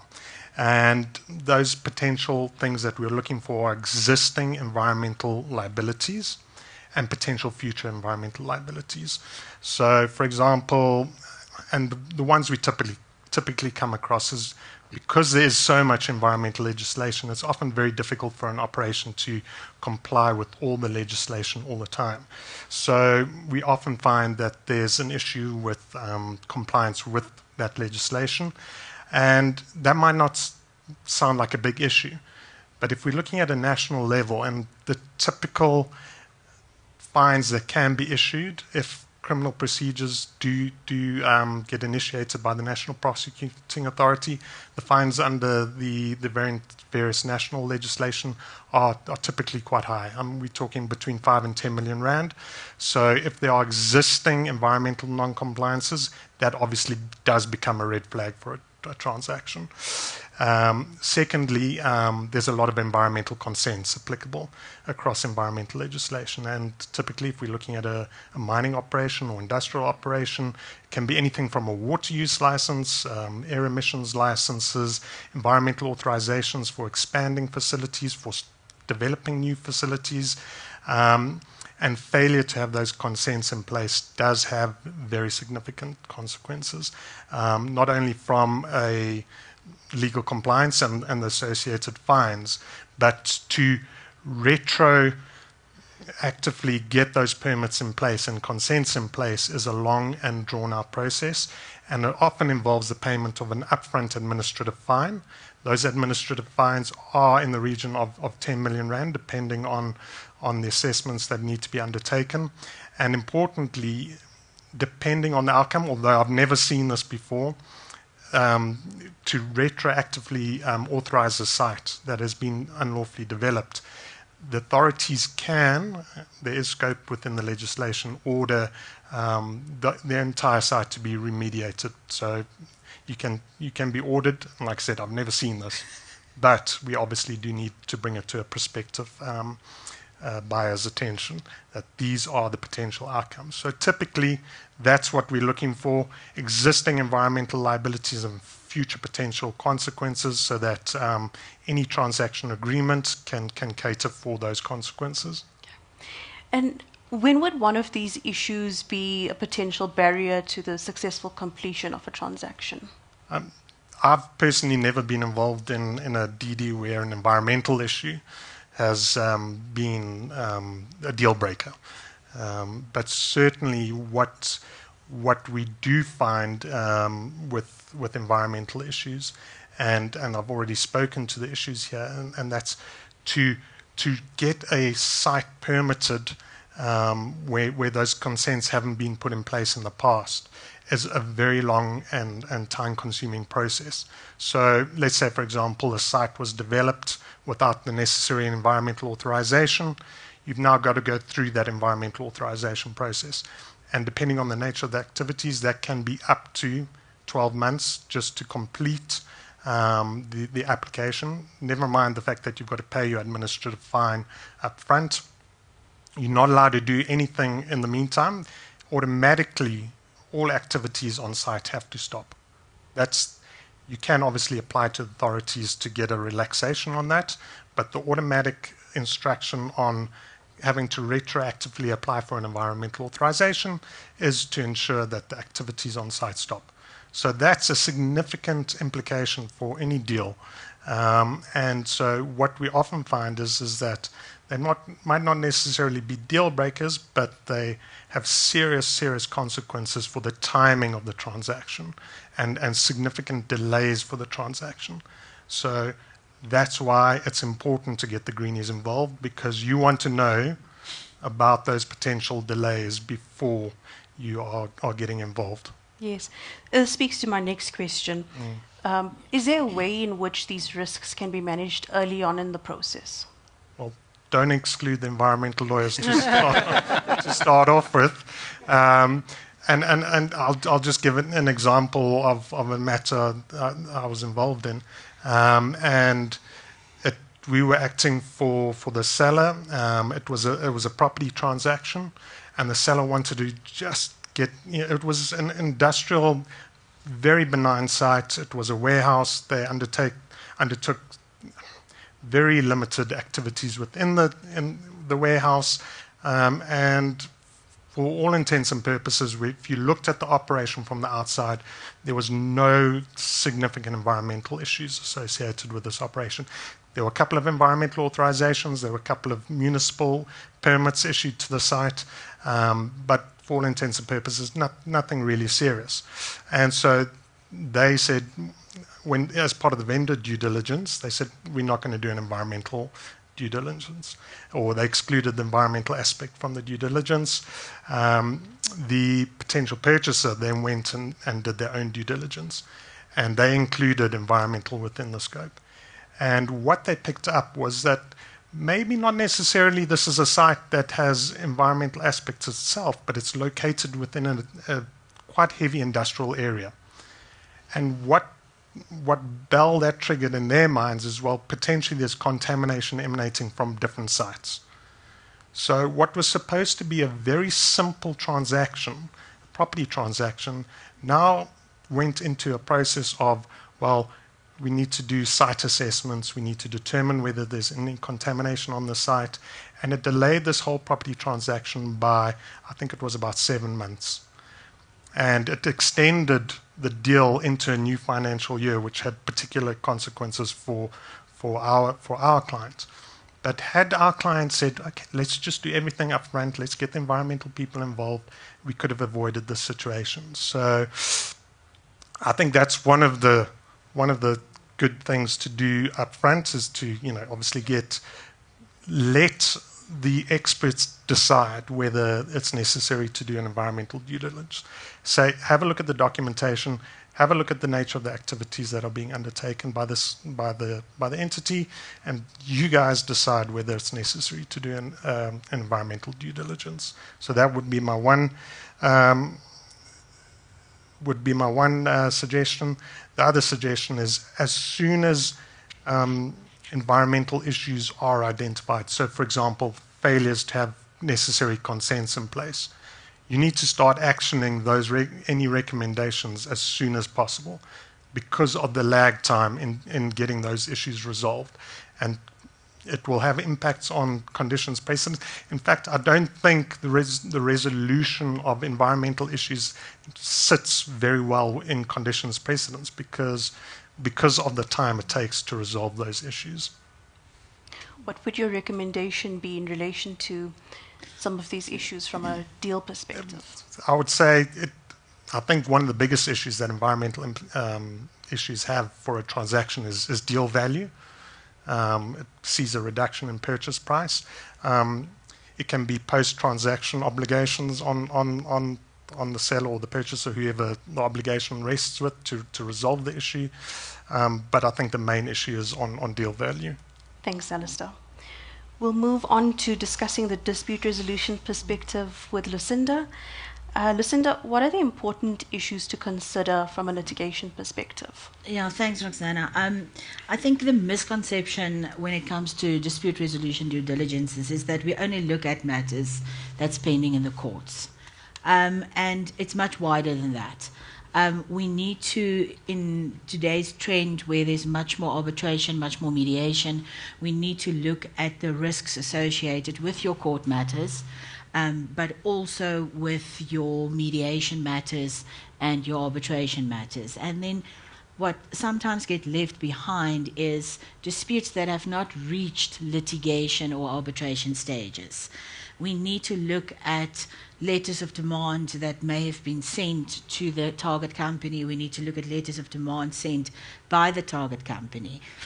To give one simple example, is there may be a Section 345 notice that has been issued against the target company, which we know, if left unanswered, can lead to a winding up application. So one mustn't only focus on matters pending in court. So I think that's the one misperception.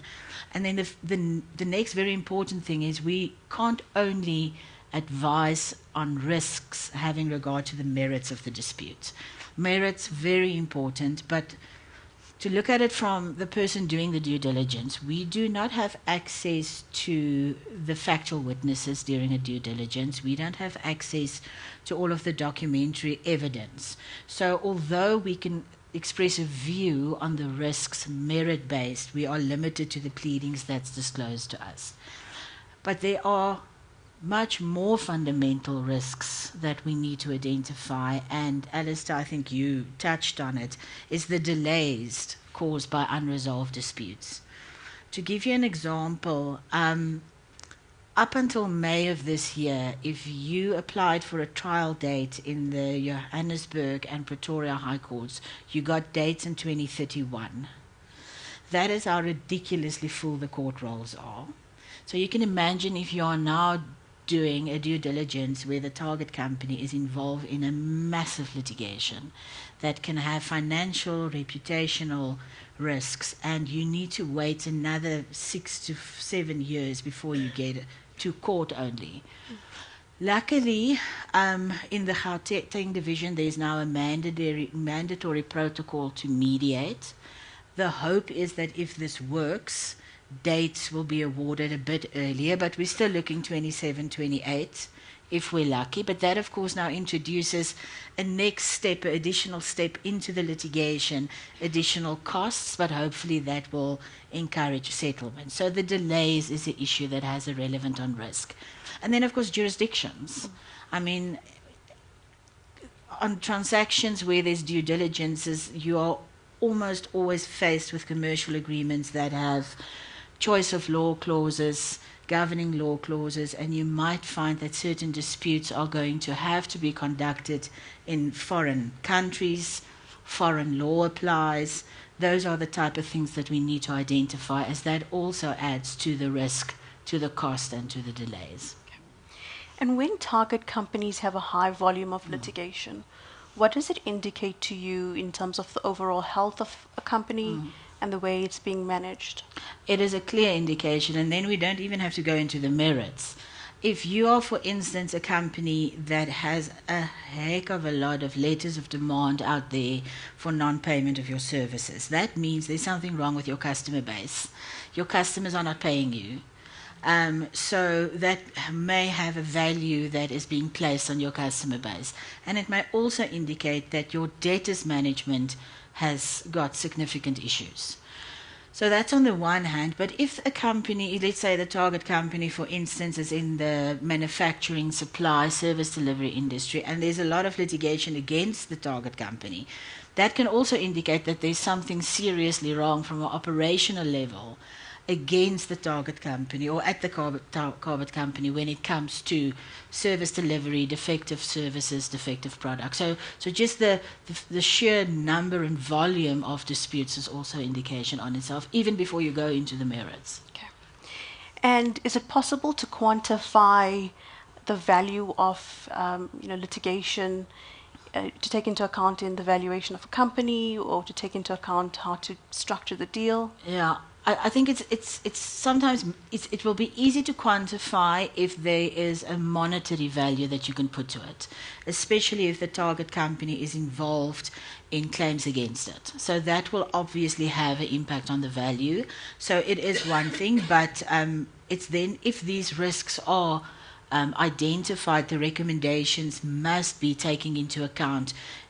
There can be some risk discounting. So there could be a price judgment, there could be a value adjustment having regard to possible future adverse judgments and also adverse reputational issues. I mean, like Hanges has mentioned previously before. You could make sure that you make provision for contingent liabilities in your deal, to make provision for should there be adverse judgments. And I'm sure that one can even talk about earnings adjustments post, if there's disputes that's resolved post closing. Usually, if there is a lot of unresolved disputes, you are looking at additional indemnities that can be worked into your transactional agreements. You can look, and I think Alistair's mentioned it, you can defer part of payment of the purchase consideration. There may even be a part of the purchase consideration being made contingent upon the resolution of certain disputes, and then, of course, a possible price adjustment. So those are the type of recommendations that can lead out of a dispute due diligence. Thanks, Lucinda. So thank you to our panelists for their insights. I think a few takeaways from today's discussion. Start your due diligence early on so that it's not rushed, so that you have sufficient time to take into account all the relevant factors which need to be negotiated, which need to be dealt with in transaction agreements. And the second part to that is ensure that your due diligence team and your transaction team are speaking to each other. Oftentimes, we have due diligences completed, and the findings and recommendations may not necessarily be fully taken into account in transaction agreements. A due diligence is a costly and timely exercise, and so it would you would be best placed to ensure that your due diligence team speaks to your transaction team so that your deal terms, your valuation, can all take into account the findings by way of indemnities, by way of possible escrow arrangements, a carve-out prior to the main transaction, and ensure that the transaction is implemented as smoothly as possible without any costly surprises. So ultimately, we can see from the discussion we've had today that a due diligence is not just a tick box exercise. It is a strategic tool, and it will help avoid costly surprises down the line if done properly. Thanks, everyone. Thank you. Thank you very much to the DD panel. Our final session dives into the Competition Commission's merger policy and the evolving public interest landscape, where employment, BEE ownership, worker participation and transformation are front and center in merger control. They will unpack how the Commission approaches job protection, the spread of ownership, and the practical challenges of designing and implementing merger remedies that satisfy both regulatory and business needs. Our facilitator is Chris Charter, Practice Head in Competition, Adil Patel, Practice Head in Employment, Alan Honey, Director in Corporate and Commercial and our BEE Whiz, and Akona Ngwaba, Associate in Corporate and Commercial. Chris, the floor is yours. Thank you. Great. Welcome, everyone. And thank you, Rox and Ian, for your hospitality in asking a mild-mannered competition lawyer to weigh in on these issues. And Adil and Alan's behalf, far less mild-mannered lawyers to do the same. I think it's going to come as no surprise to anyone who's anywhere near sort of the M&A market in South Africa that from a merger control perspective, currently one of the biggest policy issues and one of the biggest sort of pinch points for merger approval is in fact no longer competition issues, but in fact public interest issues.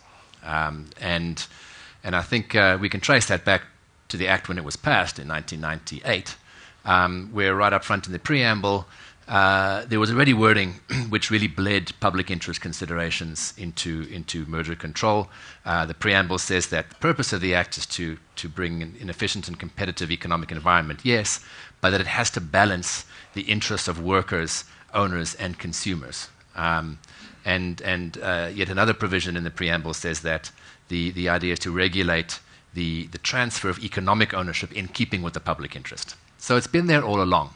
But what we have seen in more recent years, probably dating back to some key amendments in 2018, which really sort of took effect 2019, 2020, to really bring public interest to the fore in merger control. And this is something that, in fact, a lot of other regulators in other jurisdictions, not just emerging markets, where issues of transformation and more equitable transfer of economic power is an issue, but even in more developed nations, where suddenly issues of public interest are really becoming part of the merger control and the merger analysis. But those key changes in 2018, the first was just to the structure of the Act. So previously, public interest was a factor that you considered once you'd consider the competition merits. The Act says if you find a substantial lesson of competition, have a look at the public interest to see if you might be able to justify your merger in the public interest. Key legislative change came in to say that regardless of what you find in terms of the competition analysis, the Competition Commission is now statutorily required to, in any event, consider whether a merger can or cannot be justified on substantial public interest grounds. And that really is a subtle but key change to the Commission's mandate, because now they separately have to consider where a merger that raises no competition issues whatsoever, might even be pro-competitive, in fact meets the public interest test under the Competition Act. And the question is, what is that public interest test? Well, there are 5 specific factors listed. It's the effect on a particular sector or region. It's the effect on employment. It's the effect on small and medium businesses or HTP-owned firms. HTP is a term of art in the Competition Act, refers to black-owned businesses, essentially, to effectively enter into, participate, or expand in a market. It includes the ability of national industries to compete in international markets, so sort of national champions. And then finally, and this was the one new amendment, was the effect of a merger on the promotion of a greater spread of ownership, in particular to increase the levels of ownership by HDPs and workers. The Commission will consider other public interest factors as well, such as sustainability, when they consider public interest, but this really is a pretty closed list of factors. All of that being there, the 2 most important public interest factors are the ones we want to dive into a little bit today, because ultimately the Commission really fixates on the effect of the merger on employment, on the one hand, and increasingly the effect of the merger on the spread of ownership.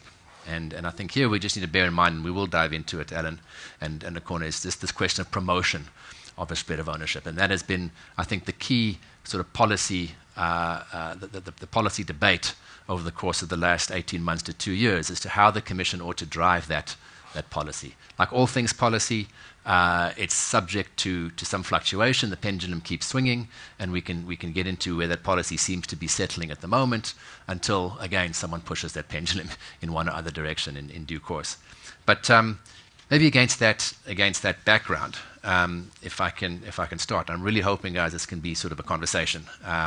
And if you've got questions for me or questions for each other, please let's raise them, and let's give everybody the benefit of our musings on these things. None of us have all of the answers. But Adil, maybe just from an employment law perspective, I don't know if you have any initial takes on how important it is, to consider when you're thinking about a merger, you're thinking about the public interest from a competition law point of view, how that dovetails or perhaps conflicts with what you've got to think about from an employment law perspective. When I started listening to this, a number of the talks, it became quite technical, and I realized why I could never be a corporate lawyer. There was too much drafting, there were too many sections. Then I heard Imran talk, and it was refreshing. I then also, when I was invited to this and I saw takeover mergers And I realized that when I started practicing, well, I never want to do what you do. It's very, very difficult. What has certainly become interesting since I started practicing law in under the 1956 employment law is if you're a corporate lawyer and you don't know employment law, I don't think you're a real lawyer, right? Because once you start listening to Imran, and I'm going to use his name quite often because he's in our department and an employment lawyer, if you look at it from all angles, if you're not taking that into account in the structuring of the advice, in the drafting, I think that you are not doing your job. So when Ian walks into our office and he says, can you give me a 5-minute advice? And we say, no. At what stage of the transaction are you at? And let me tell you why I start off with that. Because under the 1956 Labor Relations Act, and for those who weren't around under that, that was like pre-94, there was a clear division. Corporate lawyers didn't even think of employment lawyers as real lawyers. What has happened now is you have the following in 2025. Potentially 3,000 employees are going to be retrenched from ArcelorMittal. BMW has retrenched 100 people. South African beverage companies are retrenching 360. Ford is retrenching. Mercedes-Benz has closed down. Ian always jokes that employment lawyers are never quiet, right? So we have strike season at the beginning of the year and we have retrenchment season at the second half of the year because you need to create profits at the end. Graham Corrington says that CEOs and corporate lawyers fail to understand what restructuring does to the culture of an organization and how long you take to actually recover from it. So what has all of this got to do with what Chris says, apart from just general entertainment and just trying to move away from the black letter of the law because I'm the last session? It's the following. When Cliff Decker and Hofmeyer merged in those years, it wasn't a merger. But we were all excited, right? We were going to become one big firm. We were going to become really, really happy, and we were all going to... And then we get in and we realize that there's too many corporate lawyers. There are too many banking and finance lawyers. The minimal amount of employment lawyers. And we ask ourselves, what do we do? And the same thing happens. So IDC wants to invest, as they say, 80 billion or 90 billion into ArcelorMittal, and Crescent will then tell you whether that's going to be a sale and what the competition issues and the like. But there's got to be some sort of restructuring. We're in a country where unemployment is at its highest level, or one of its highest level. We're into the key retrenchment season where I can't remember. The last time we had such a thing was in 2018. But this is what really, really concerns me is we have regulatory bodies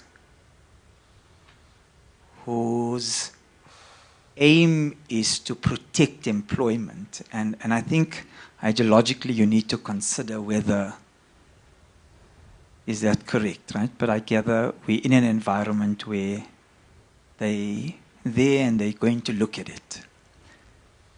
So when we look at this public interest, when we start with these discussions, we say, you want to merge and there's 2 HR people. How are we going to get away from it? How are we going to retrench persons? And all of this objective criteria and fairness and all of that, Imran will tell you, right? You can always get away from it. because you massage it in a particular way that you choose who's going to be the person. I read an article. The most important person in your life from an employment perspective is your boss. Because if he doesn't like you, you're going nowhere. So in a merger, when two companies come together, you're there for 20 or 30 years if you're not a millennial. And you realize that you need to get rid of somebody. And I'm not going to give you the legal test because Chris will, and you've got to pay him for that. Right? But mine is just to tell you what to actually look out for. So you get in and you retrench this person who's there with you for 30 years. And what does that person do? The person goes to the commission and lodges a complaint. And you say to yourself, oh my hat, is it actually worth it to fight? And what do? You settle. Because the person doesn't go to the CCMA. It says you've breached a merger condition because a regulatory body in South Africa has told you that you can't retrench somebody.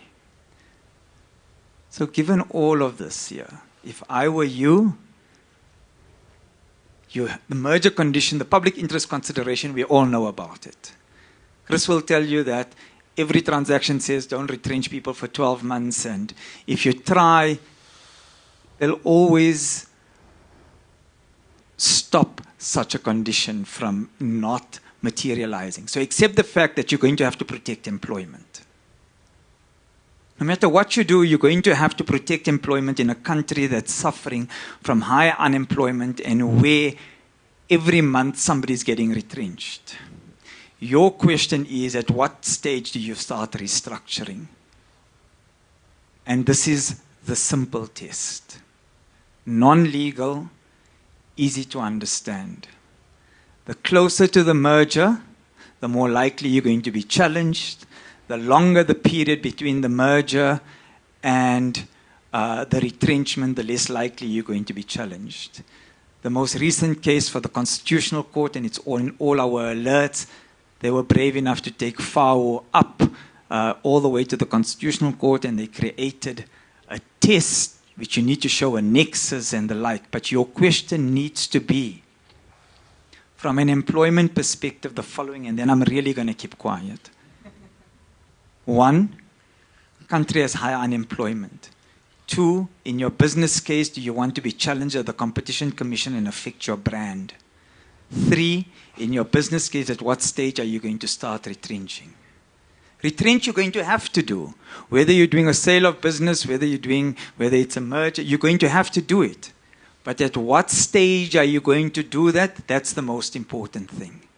Any merger is going to result in a restructuring. Any merger is going to result in retrenchments. You've got to find ways to minimize it. So all the corporate lawyers will tell you, oh, just look at it from this angle and that angle. I'm giving you the really practical advice. Put it into your budget. You're going to have to pay settlement amounts. You're going to have to pay VSPs. You're going to have to consult for 60 days. And if a rule of thumb is, if you're going to restructure, do it 6 months to a year after that and build that into your business case. And then we have what Alan will tell you all about ownership and how do you structure ESOPs and the like. And then we can talk about who do we retrench so that we don't affect your BE component and your employment equity component. But let me give it to Alan. How do you retrench people that are the key owners of it, right? Thank you. Adil, go back to Chris. I think those of you who've consulted with Adil knows that he'll answer your question before you've asked the question. Sometimes regardless of the question you've asked. But I think it's been a really useful excursus of the kind of things that you've got to think about as a business going into a transaction. What is the future going to look like? And Adil's team will help you shape that. He'll help you work out what you can do from a Labour Relations Act point of view. But I think there's a key couple of issues that I need to point out from the merger control point of view across the top of what Adil has said. And Adil's, I think, alluded to it when he says we are in an economic and social economic environment where employment is a big issue. So the first problem is that the competition authorities see themselves as a first line of defense. So it's now no longer possible to say, well, once the merger happens, we can take a view as to where the redundancies are, and we can optimize, and we can streamline our business, make the shareholders happy, and pay back the banks. That's not the rubric on which we operate, unfortunately. So the starting point is it's very difficult, if not impossible, to effect retrenchments as a result of a merger. And that's the key issue here, Adil, is the merger-related retrenchments, what we're faced with. So I mean, that's something that we often have to make sure between our teams and the business and your team, is that when you do effect retrenchments, either before a merger or after a merger, that you can show those retrenchments are not merger-related. But I think so true, and the test has become easier. Before it would be, but for the merger, would you have retrenched? And now it's, you need to show some sort of connection. But I think there's a much broader issue. We have a tribunal that's pro-employee. They're trying to protect employment in a country, that's it. And I think the fundamental business question for you is, do you actually want to go down that road? The legal tests are the legal test, right? But for, and it's made it easier, the Constitutional Court has made it easier. But I think that you need to ask, having had a merger, whether you actually want to be litigating. And opinions, so lots of lawyers can give you fancy opinions, and lots of senior counsel can give you lots of fancy opinions. But at the end of the day, just think about it this way. You're working for an organization for 30 years. You have nothing else and they want to retrench you. You go to a commission who is pro-employee, and that is your last saving grace, unless you're on the lines of poverty. So the tests are easy, and it's clear, but for, and now there's a causal nexus for employers. Fundamentally, you need to ask yourself, and I'm repeating myself because it's so important, do I want to be a litigator? Thanks. Yeah, that's also a key consideration in merger control, because people want their transactions to go through quickly. They don't want to test. They don't want to be the test case at the Competition Tribunal or the Competition Appeal Court. Adil mentioned the case law all the way at the Constitutional Court on what is a merger-related retrenchment. That has been quite helpful, but remember that the Competition Commission can craft its remedies and its conditions in a way which might well take care of that nuance between a nexus with the merger and is something as a result of the merger or related to the merger. So I think we are probably going to expect the Commission to start to plug those gaps in its conditions. But I think last question for Adil, where maybe you can share sort of a practical experience, is one of the issues that does come up is if you are engaging in pre-merger retrenchments. The Commission now, as part of its practice note, requires you to disclose that in your merger filings. Or if they uncover it, the question will always be asked, were those merger in the 12 months before a merger, were those retrenchments in the 12 months before a merger transactions possibly related to the merger? And of course, they're coming at it from the point of view of trying to protect jobs. So their starting point is, what is the likelihood that a firm has engaged in retrenchments in order to put lipstick on the bride, as it were? In other words, to get it in good shape for a sale. And that is a theory of harm that is sometimes quite difficult to counter, Adil, unless you have really good paper trail for the reasons for those retrenchments. But I know that in circumstances like that, the Commission also imposes remedies when it's approving the merger to reinstate. And I don't know if you've experienced any challenges in that. So that's a question that we always have, right? So they always say to us, well, after the merger we can't do anything. Can we please try something before? And I said, of course, we can do whatever you want, to provided you sell all the legal indemnities, and Ian approves the legal indemnity insurance for our firm. Chris says that, and I can't emphasize this sufficiently, the Commission, from our experience, is becoming much, much, much more robust. 3,000 employees are going to face retrenchment on the 4th of October. Approximately 3,000 employees are facing retrenchments on the 4th of October. BMW is done. Ford is done. South African Beverages,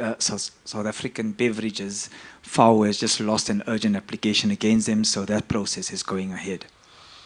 So what has our experience been? So if somebody comes, there's a period during which we say, you need to start retrenchments way beforehand.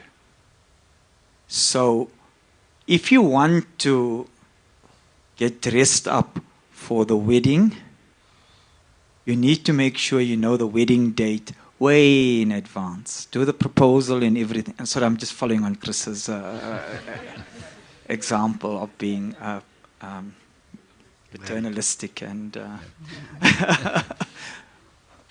But you need to have a much longer period. And then, obviously, we can sort it out for you.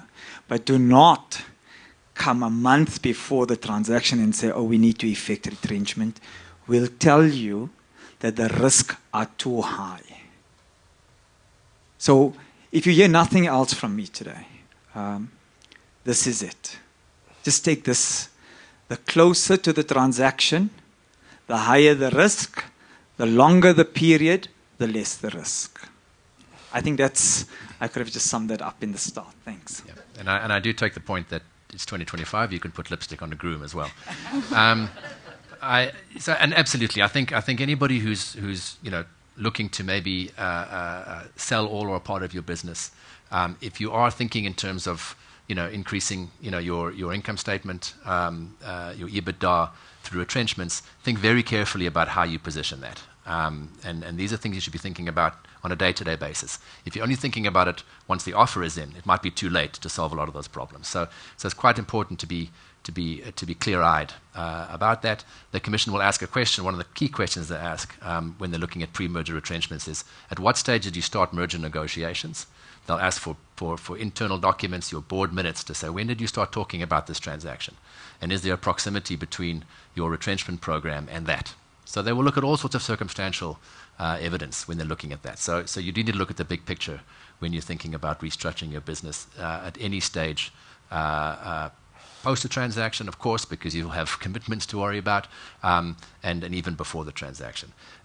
We can circle back to some of the employment law issues if we've got time. But Alan, on the as I think you've probably become painfully aware of late, is that you're often dragged in to advise on matters of ownership and even devising sort of BEE structures and programs which can meet some of the requirements under the Act. And if you have any initial thoughts on how your life has changed since the Competition Act amendments. Yeah, maybe generally. He'll just carry on and on how his life has changed. Right? Generally, okay. Yeah.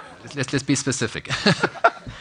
Legal perspective. Yeah. Yeah. So I don't get involved on the front end, right? You guys do the negotiations. You deal with the Commission, and often I get the conditions after they've been agreed, right? And then my first question is, why did you agree to this? And the answer I often receive is, well, we want to get the deal done. What do you expect? Client was happy with it. And then I'm like, well, did you advise client that actually agreeing to these conditions could cause problems? And then you're like, look, Alan, we need to get this deal done. There's so many days that need to run out. We're happy to go talk to the Commission. The Commission is very amenable to listening to us and engaging with us, which I believe is quite true, because I don't get that out of a lot of regulators. And therein, Adil alluded to this as well, I think is, if you're asking me what we can do better, not criticizing you guys at all, right? Your impression of me is terrible. But is think about these things beforehand. So before you go and engage with the Commission around, including employment sort of restrictions, I'll call them that, transformation objectives, achieving a particular ownership outcome, come and talk to the guys who understand it and how it works and what you can give and what's okay to give and what's probably not. And then the other point, which is, and Akona is going to talk a bit about this, is the alignment between your public interest concerns, and I'm speaking specifically about BEE, and in the regulatory environment, the legislation that governs BEE. They don't talk to each other. Correct. Yeah. It's that big disconnect, which I think is part of the problem. When the Commission imposes conditions, they're often not aware of how those things are actually translated when you look at it in a BEE scheme context. So generally, I would say to you, it's probably more important now for us to sort of pre-engage, both on the employment stuff, and for clients to understand that that's actually very useful. It gives you a good indication, firstly, of, like Adil said, what your timing is, what's the do's and don'ts. We know about the exclusion for operational requirements for retrenchments, for example. What does that mean? What can I do? Can I fire someone if they're naughty? Oh, that's fine. Lots of naughty people in the country. Adil will tell you. And then on the BE side, come and say, right, fine, we're pretty sure the Commission's going to come up and say to us they want an ESOP, right? And then we say, okay, this is how you do it, or this is what you don't do. Because sometimes you want the flexibility. So you want a condition that when you read it, gives you enough room to do what it is that you think will work for you, i.e. the wording allows for it. Okay, but you won't know that until you actually come and ask the guys who do that. Precisely. I think, I'm sorry, I want to give Akona a chance to give your impressions, but I think just to put an important button on what you've said there, which is how important it is to think about these things as the deal is taking shape. Because it's exactly as you say, that once you've signed the deal and you're in the investigation, and then suddenly you're surprised because public interest has come up and the Commission says you've got to solve this ownership problem because you've diluted your level of black ownership. What are you going to do? Now the parties are over a barrel and they are starting to cut deals and write checks that somebody's got to cash later on. And one of those people is going to be Adil and his team. And it's so important in the beginning and we talked about due diligence, it can be a part of your due diligence to understand what is the delta as a result of the transaction on the public interest.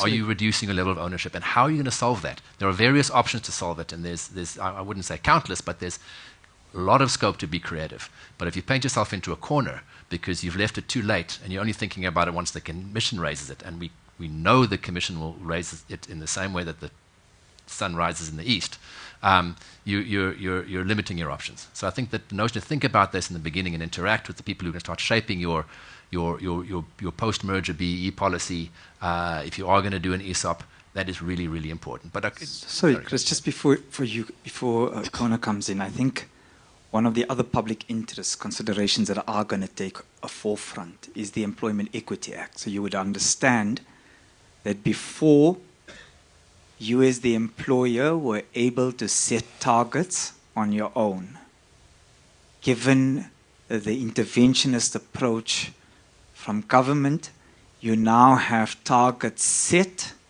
by the state. So there's a whole lot of litigation that's happening. You would know that the Minister of Employment has been held in contempt and he's been required to give a report or he's required to appear before court to explain why he hasn't complied with Solidarity's conditions. There's BUSA and there's a host of things. But I think if I look into the future, one of the public interest considerations you're going to have to address is how is this going to impact on compliance with your targets from an employment equity perspective over a 5-year period. Employment lawyers are becoming more and more part of the transaction, contrary to the past. So keep us informed. Huh? Yeah, thanks, Adi. Sure, no worries. So good morning, everyone. I do want to touch on that point that Alan raised just regarding that disconnect. And I think where we mainly see that is in the calculation of ownership. I think the Commission has a sort of straightforward, look-through principle that they apply when they're looking at, the ownership calculation. Whereas, it's interesting that the approach would differ from, we have an existing regulatory regime that does in a sense, prescribe how you calculate ownership. And so, when the commission is undertaking their public interest assessment, as Chris mentioned, they look at the effect on HDP ownership, on HDP entities, and in essence, that is them looking at BEE. So they want to see if there's a change in BEE score, just any effect on BEE ownership in essence. So it is interesting that the approach that the commission takes differs, slightly from what is essentially prescribed. There's a when you're looking at the BEE Act and the codes, you look at different elements. There's a weighting system, there's a point system. It's quite interesting that it's a bit different. But I think where what this is a result of is just because there is a difference in the wording of in the wording of the legislation, right? So, as mentioned in the those public interest factors, they don't expressly mention BE or black ownership expressly, but we know that in practice that is what they're looking at. There's the concept of HDP is synonymous with black people, black ownership, etc. So I think there's an alignment issue there, and I do want to maybe pose the question back: do you think there would be potentially any moves maybe to closely align the language of the legislation?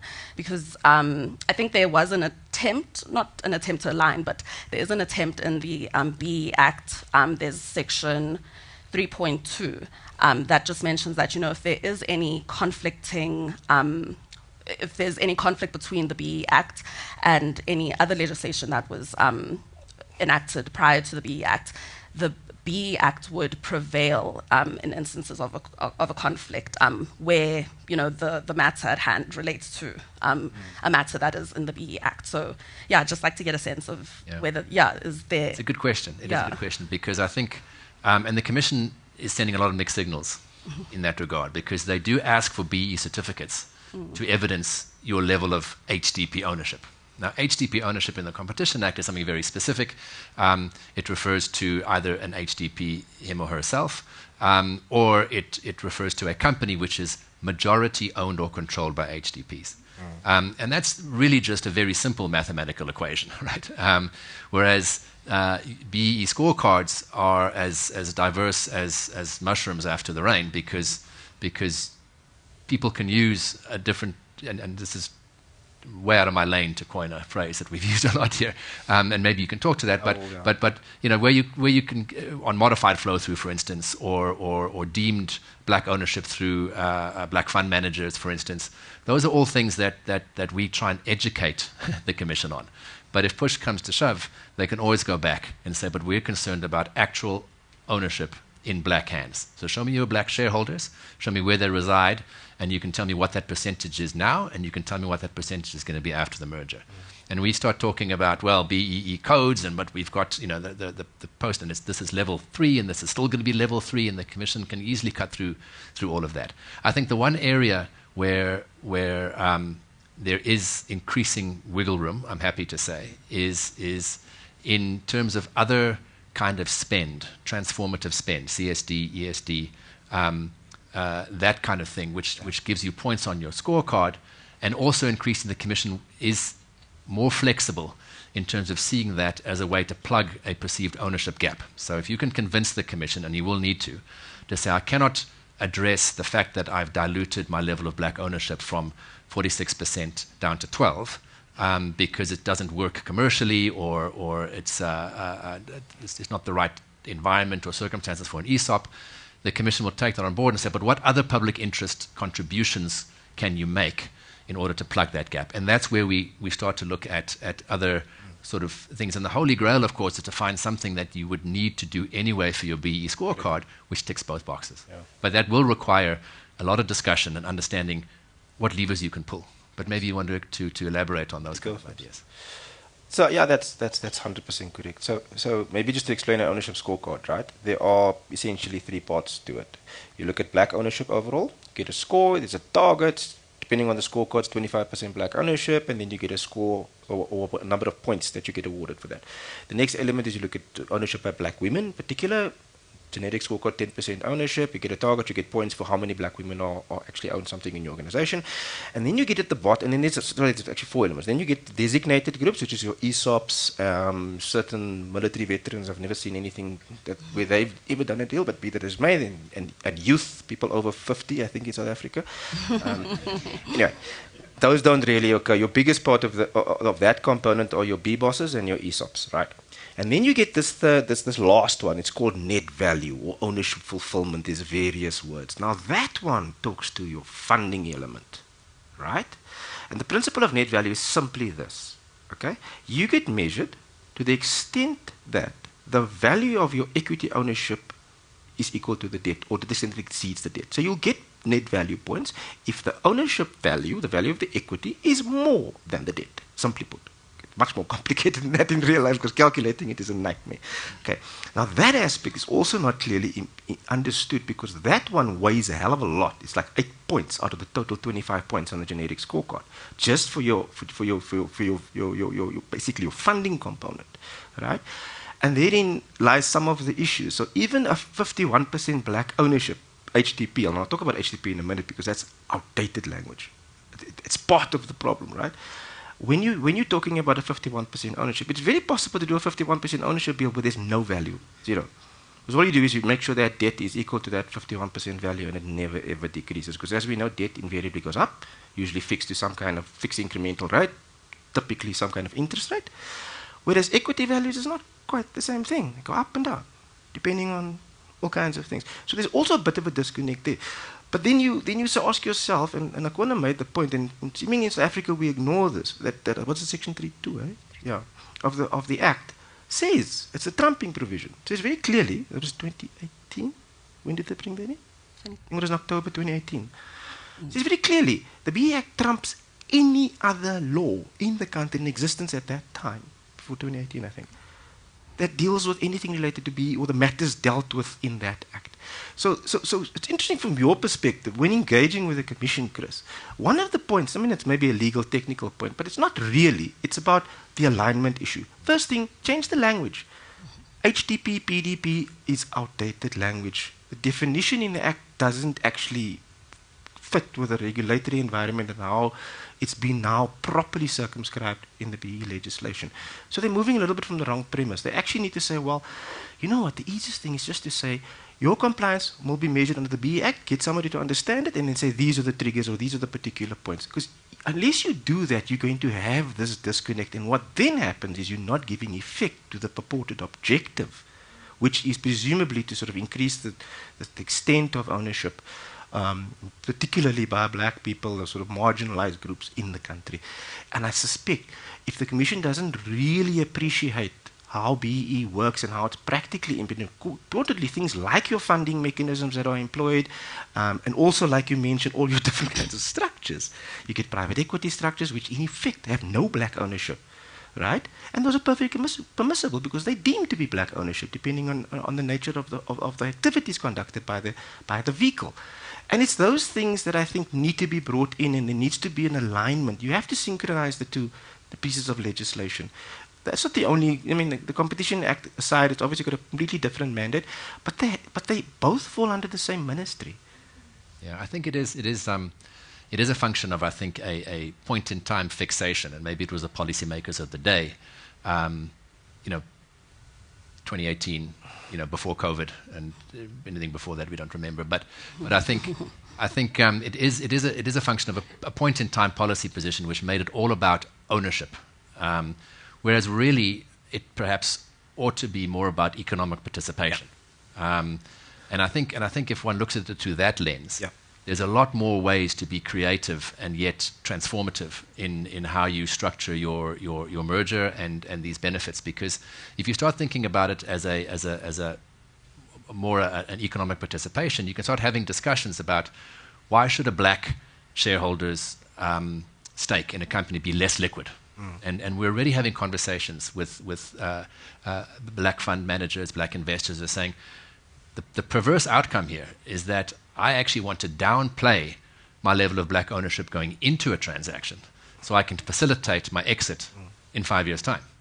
And I have no incentive during the course of my investment to introduce a new black partner because it makes it more difficult to exit because we have a bigger problem to solve for. Whereas if the Commission would appreciate that it is to the benefit of a black shareholder to exit for value, particularly a private equity firm or a black fund manager to develop a track record of successful entry, but even more important, successful exit, then you are meaningfully contributing to economic participation and transformation. And I will say that the Commission is starting to get a handle on that, which is why we are seeing more scope to introduce other elements of the BE scorecard, other elements in terms of procurement from HDPs, etc., which is starting to move the needle. And the Commission is taking maybe just on that point, so anecdotally, I've been sort of close to the industry in the BE space and sort of what's happening at policy level, and there's certainly been, even the Commission has mentioned these things, that this is, over the last sort of 10, 15 years in South Africa, there's been an approach from government to sort of de-emphasize ownership, partly because of them now, if we're starting to understand that it's a little bit of a misnomer, you don't really own anything and it's so complicated, right? And it's not actually about value, right? It's almost become a thing of itself, so you don't actually always see value. So there's certainly a trend, we haven't seen it in the legislation yet, but I understand from a policy perspective there's a bit of a move away because of all these weird sort of ownership constructs and the way it sort of plays out, and is it actually really ownership? I mean, I still sometimes have to constantly relook at the common law definition of ownership to sort of figure out, well, is this actually ownership? But I say to clients, irrespective of your competition issues, think about whether you need a BEE sort of structure, what it's going to look like, and how it's going to work for you and your organization, right? That it will include your ownership to some extent if you need it, but importantly you mentioned something we call ESD, Enterprise and Supplier Development, as an alternative, certainly from the Commission's perspective. Look, if you could do BE compliance, you in any event will have to undertake ESD compliance, your enterprise and supplier development, which includes preferential procurement, right? You anyway have to do it. And it's actually quite a useful technique. And what I would say certainly if the Commission is receptive to understanding why people may be resistant to agreeing to, for example, imposing rigorous or strict ownership, requirements on them, to actually motivate to the Commission that, you know what, actually everybody, including our workers and our sort of small business, will be much better off if we do ESD, we do skills development, we spend a bit more, maybe we go beyond the scorecard requirements, because you have to kind of do it anyway, and sometimes there's alternative benefit. But I think, I do think the Commission moving in that way, and again, I think it's a DTIC approach also to say, look, we get that ownership is a little bit more nebulous now that we've sort of written these really, really complicated ways in which companies can recognize black ownership. And it's potentially not really having the kind of desired effect, whereas things like enterprise development, supplier development, preferential procurement, skills development, socioeconomic development actually are more meaningful and actually have greater potential to get a better sort of economic story going in South Africa. So I do think it's really, really a good approach, and I do dare say it, that I do think there should be a little bit more pushback against an ownership transaction for various reasons, and I think people should be aware of the fact that look, that's just my approach, right? I wouldn't do a deal if there's really no benefit to me, or sort of agree to something where I'm like, how am I going to benefit? It's like it's just I'm tick boxing someone, so I'll write a check. I find that a little bit counterintuitive. It's like, hang on, you have the opportunity to design knowing it's coming, you have an opportunity to design it so that it actually works for you. Yeah. And that's the opportunity I think people should take advantage. I think that's key advice, and I think what it illustrates is there are options, and I think we're in a relatively good space with the Competition Commission from a policy perspective because the Minister, God bless him, is trying to draw that balance, which the Act says right up in the preamble you've got to do, which is to balance the interests of workers and the public interest with the interest of shareholders, and I think they are trying to do that. But I think the reality is that this is not hard law, and it is when you're dealing with the public interest in these scenarios, it's a lot more diplomacy. It's like negotiating a trade deal if you take Trump out of the equation, and that's really what it is. And the way to do those is to have as much ammunition going in, because if you can put a proposal to the commission, it's easier to sell it. And if you've thought about these things, it's easier to take the bull by the horn and say, this is what we're proposing, and this is why it's good for the public interest. If you're doing this at the back end of a merger analysis, and remember we're under strict timelines if it's an intermediate merger, you're going to run out of time to have those discussions with the commission. Even a large merger, the merging party is saying we don't have time to have these discussions. Let's get our approval, and that's when you end up with this box that you now have to post. Try and say, well, what do we actually mean by this, and what are we now actually going to do? And it's particularly an issue in ESOPs, we find, where it's very simple to agree design principles with the commission, and then you've got to go and implement it afterwards. Yeah. There's a big red sign in front of us there, which is the time's up. I think we've pretty much exhausted it. There will be time for Q&A if you've got anything pressing. But just to you guys, thanks so much for all of your insights. Thanks. Yes, thank you for coming. Are we good enough? Right, thank you to everyone, and we've got some time now for Q&A. We're going to have I think there's a roaming mic. If there's any questions to me or any of the panel members, please. Are there any? Not one question. I mean, we were that good. Wow. Oh, Adil's got a question.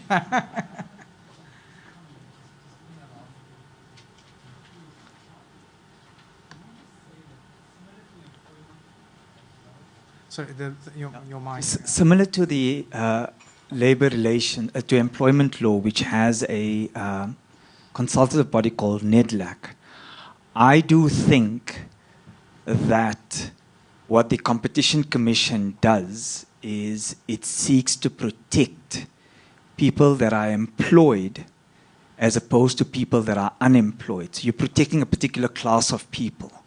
And I do think what we need to consider doing as business leaders is to use our various statutory bodies or consultative bodies to put forward an argument that says the emphasis shouldn't be on whether we're going to retrench people or not, but over a period of time, how much employment are we actually going to create rather than whether we're going to retrench. And I think once we start moving towards that front, I think we will probably make an impact on employment law. So I think Chris didn't allow me to say this. I just want to say that. But I'm just saying that we must use our various organizational bodies to put forward an argument that whether it's to the BE Commission or to the Competition Commission or to the TRP, that any transaction will create employment in the long term, how many, and keep us to that.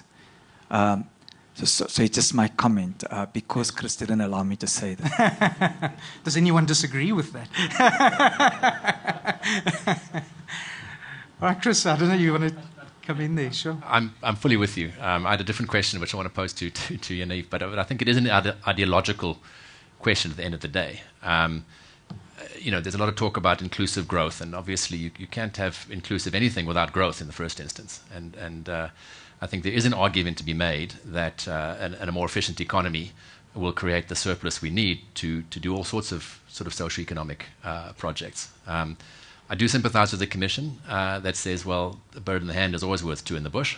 and the other reality we have to face is that a lot of the policy and even the legislation has been shaped by the unions who have, although never having contested an election, have a strong hand in policy. And of course, they're more keen, Adil, you may disagree, in preserving their union dues and their constituents. So they're more concerned about current employed union dues paying employees than they are about the economy broadly, or even to get people employed if they're not paying the union. So I think that is part of the tension, and I think it's a developing paradigm. But Yaniv, what I wanted to just ask, and I ask it because it's come up quite recently in some of the sort of potential transactions we've been looking at, is just the overlap between acting in concert from a corporate law and takeover point of view, and when the competition authorities will see one or more shareholders, the term wouldn't be acting in concert under competition law, but it would be joint control. So taking steps to coordinate in a manner which starts to materially influence how a company works. And I don't know if you have any thoughts on how important it is to solve not only for the strict test of concert parties, which is apparently not always that strict, and this question of what you be careful about when you're talking about a potential deal, and then in the merger context, so that you don't jump the gun and start making changes to the board or coordinating on key decisions. Yeah, no, look, and you see, we don't really have bright lines at the moment as to what is acting in concert for takeover law. I mean, Akorna's spoken to what are the consequences of you being held to be in concert for purposes of takeover law. It's the mandatory offer and certain pricing rules. So it's such an open-ended question, and it's almost any sort of cooperation towards an affected transaction can bring you into concert, and it's not really even about. It's not even about actually getting joint control. You don't even have to prove that. So the panel is looking at those things on a very case-by-case basis. They're not really going to be felt. They're not going to be too bound by previous rulings. Those can maybe provide for tramlines. Yeah, in the takeover jurisprudence, we're not really looking too much at the competition law side. They still sort of they keep it rather in silos. But yeah, it's pretty much on a case-by-case basis that we look at it. Yeah. Any other? Yeah, sorry, I saw. Oh, sorry, Ian. There was a question there just before you. Sorry. Hello, everyone. My name is Eg Madumo, and I'm a senior legal advisor at the Development Bank of Southern Africa, and I focus on equity investments. So I just wanted to ask a question that, in a way, combines a lot of the themes that have been spoken about today. And the particular question is one of the concerns that was raised. And my focus is on exits in relation to PE funds, especially black PE funds, and the unintended consequence of the amendments and the view that the Commission has on public interest. One of the issues is that you have funds that, of course, have the typical 10 plus 2 year life fund, but because of COVID, you've had this gap of exits for about 2 to 3 years. And because of that, the typical life fund is now being extended even beyond the 10 plus 2 fund life. And in that time, you'll find that black fund managers have a space of 2 years to make exits. And now the issue with that situation is that in trying to make exits, they of course have to consider the public interest element. And where that becomes a problem is that they are then finding it difficult to actually find purchasers that are eligible from a public interest perspective, because in instances where you are actually diluting the black ownership, you then have issues with the Commission in relation to the public interest element. And of course, the issue there also being the arguments that can be made is that public interest is quite a wide concept, and that you don't have to specifically focus on the item of just ownership. And what this inadvertently does is that it makes it quite difficult for black PE fund managers to actually make exits, because your potential purchasers are already limited in the type of purchasers who actually purchase, private companies in the PE space. And on top of that, you then have this additional compliance matter where it then dwindles down even further the prospective purchasers of your asset. And now you are sitting in a situation where it's a ticking time bomb. You are running out of time in relation to the life of the fund, and on top of that, you then have these additional compliance issues that you then have to comply with. And in that instance, of course, it then goes against the very purpose of this regulation and the mandate of the Commission, because where you are actually looking to, of course, enhance and empower black ownership and the public interest, you run into a situation where you're making it extremely difficult for black PE fund managers to actually execute their mandate in relation to the limited partnership agreement and actually, of course, build experience in the market so that they are, of course, able to raise a second, third, fourth fund. And, it makes it difficult to deal with it when there is so much uncertainty, especially in relation to the implementation of the public interest component. Thank you for that. Yeah. Alan, I don't know if you want to have some observations on that. Yeah. I'll try. Okay, I'll try. It involves Chris as well, so there's two parts to it. The first one is one I initially made. I think pre-engagement is important. When you're setting up a private equity fund, particularly a black private equity fund, it's probably useful to understand that there is potentially going to be an exit restriction, if you can call it that, at the end. So when you structure it then, because you've also got room to move, think about that. The primary objective of a black private equity fund, as I said, the actual funders, right, the partners it's usually a partnership, right? It doesn't have to be, but it's normally a partnership. The actual partners or contributors or investors there are not black. It's a black private equity fund because it invests in, at least it starts with 25% black owned. So the first point, I think, and this is why I said involves Chris, is the Commission needs to understand that a black private equity fund is defined black by virtue of two things. One, it invests in a minimum 25%, I think is requirement, black owned company, and two, the black fund manager. That must be black because it's intended to empower fund management in that space and say, look, we want to encourage and grow the industry where black fund managers actually are. That's the important part. So when the Commission evaluates the disposal of the underlying asset, it should actually not really be too concerned about ownership and stuff because one, there should still be some ownership, at least your 25%, that's the initial rule. Two, the actual black ownership is just a deeming requirement. So while the scorecard may say it's 61% black owned because of by virtue of the fact that the fund manager contributes also an element of black ownership, that's actually not. It's a deeming black ownership, right? And then the other point I would suggest is, hang on, bear in mind why these black fund manager provisions were introduced, why black equity funds were introduced, is to encourage, as I said, the creation and the fostering of an industry around black fund management, which is something that wasn't really prevalent in South Africa. And by them now creating these kinds of issues and hurdles, they're potentially stifling that industry. These are just arguments I would have thought, but it's useful because it's again a question of educating the Commission to some extent, right? And saying, guys, you need to understand that there's very, very different nuances and rules applicable. So you can't treat everything with the same brush. You actually need to understand how these structures were conceptualized, why they exist, and then importantly going forward, why we don't think it will actually be an issue just allowing the exit. So that's the kind of approach I would have adopted, but that's just me. Yes, please. I think you said very eloquently the perversity of the thing, and maybe it's just really to say ultimately this really oughtn't to be in the Competition Act. There may be other reasons why you want laws of general application on this kind of thing, so it creates these issues, and I wish I could be more uplifting beyond saying that the Commission is very much alive to these things. But often when you get into the sort of intricacies of the conversation, it's like being at the Mad Hatter's Tea Party. You can't make sense of it at the end of the day. And we could live in a very cynical world where we say, well, when we entered into the transaction, we said we were 61 black owned, but actually when we left it, we said, well, we're not actually black owned at all.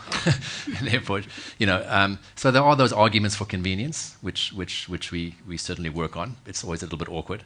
But I think a lot of it is also to explain to the Commission, because they have said before in the Mad Hatter's Tea Party to say, but why are they complaining? They had a competitive advantage when they entered. And we said, but that's like saying, in a 400-meter race, you'll start, on the outside ahead, but then we'll tie a rock to your leg, and then you're still not going to win, right? Even though you started off ahead. And you have to see certainly private equity as a conspectus from start to finish. It's the proposition for your limited partners, you know better than I, is to say, well, it's not just making the investment, but I want to get my money out. And without that, it's not a proposition. So, and the Commission is starting to become alive to that. The challenge is they do have to work within the statute, and until the statute changes, we are going to be having these really weird and wonderful conversations. And again, to belabor the point, the real trick is to just think very carefully about that going into a transaction, so that you can have all of those arguments at your fingertips, and you can work out which ones are the ones that are going to get the most purchase at any given time in the sort of in the policy milieu. Okay. Thank you, Chris. Ian, sorry, I think you wanted to come in there. We've just got a minute, so maybe. I'll make it quick. Sure. So, schemes of arrangement and appraisal rights. So let's assume your scheme is successful and has been implemented, scheme consideration paid, and you have a dissenting shareholder, a couple of percent. And you're now into the realm of trying to resolve this. You don't want to go to court. Let's assume your scheme consideration was 10 Rand a share. Can you settle at 11 Rand a share with your dissenting shareholder without without having to pay additional consideration to your scheme participant? Yeah, no, that's interesting because now we're sort of interplaying between the appraisal rights and the rights of the shareholder to get their fair value, which might be settled at a higher price. But then there's also equality of shareholders, isn't there? I mean, that's a fundamental principle of takeover law. But it seems you could get away with that. I mean, I think there's actually no rule against that.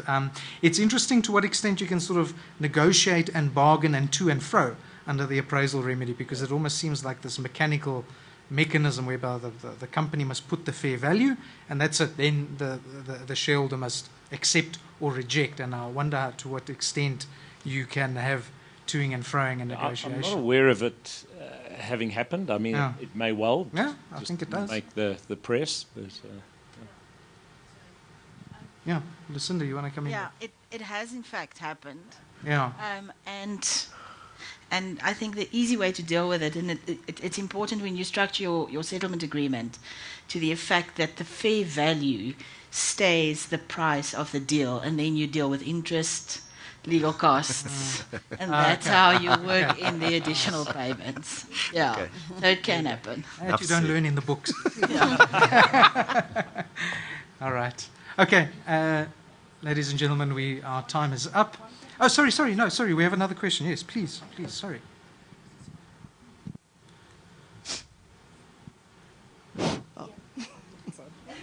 Just a small question. Sure.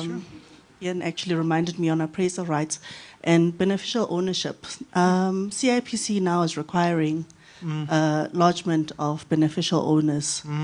Would that impact recognition of beneficial owners for appraisal rights and not limited to just the registered owners? No. So there's a different regime. So this whole story about the beneficial owner and the view of the CIPC on what that means, and actually the technical definition is very far apart. It's all a bit frustrating dealing with all of those things.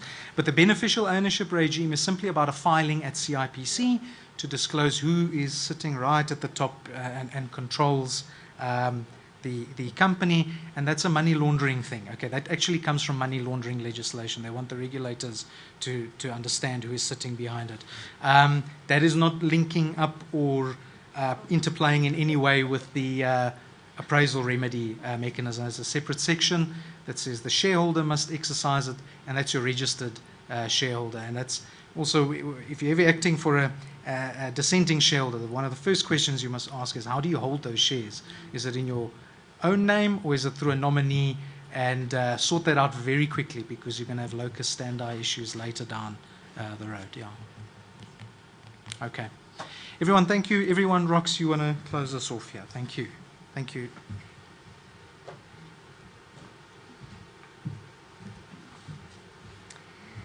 Thank you to all our speakers, panelists, and to you for your engagement. Please join us for lunch to keep the conversation going. And now I get to have my Oprah moment, because everyone's getting a Companies Act pocket guide. It's not under your seat, but as you go out, it's got all the latest amendments to the Companies Act and the body of the Act, and then the pending amendments are in appendix at the back. So please make sure you get one. And yeah, we look forward to seeing you at next year's conference. Thanks.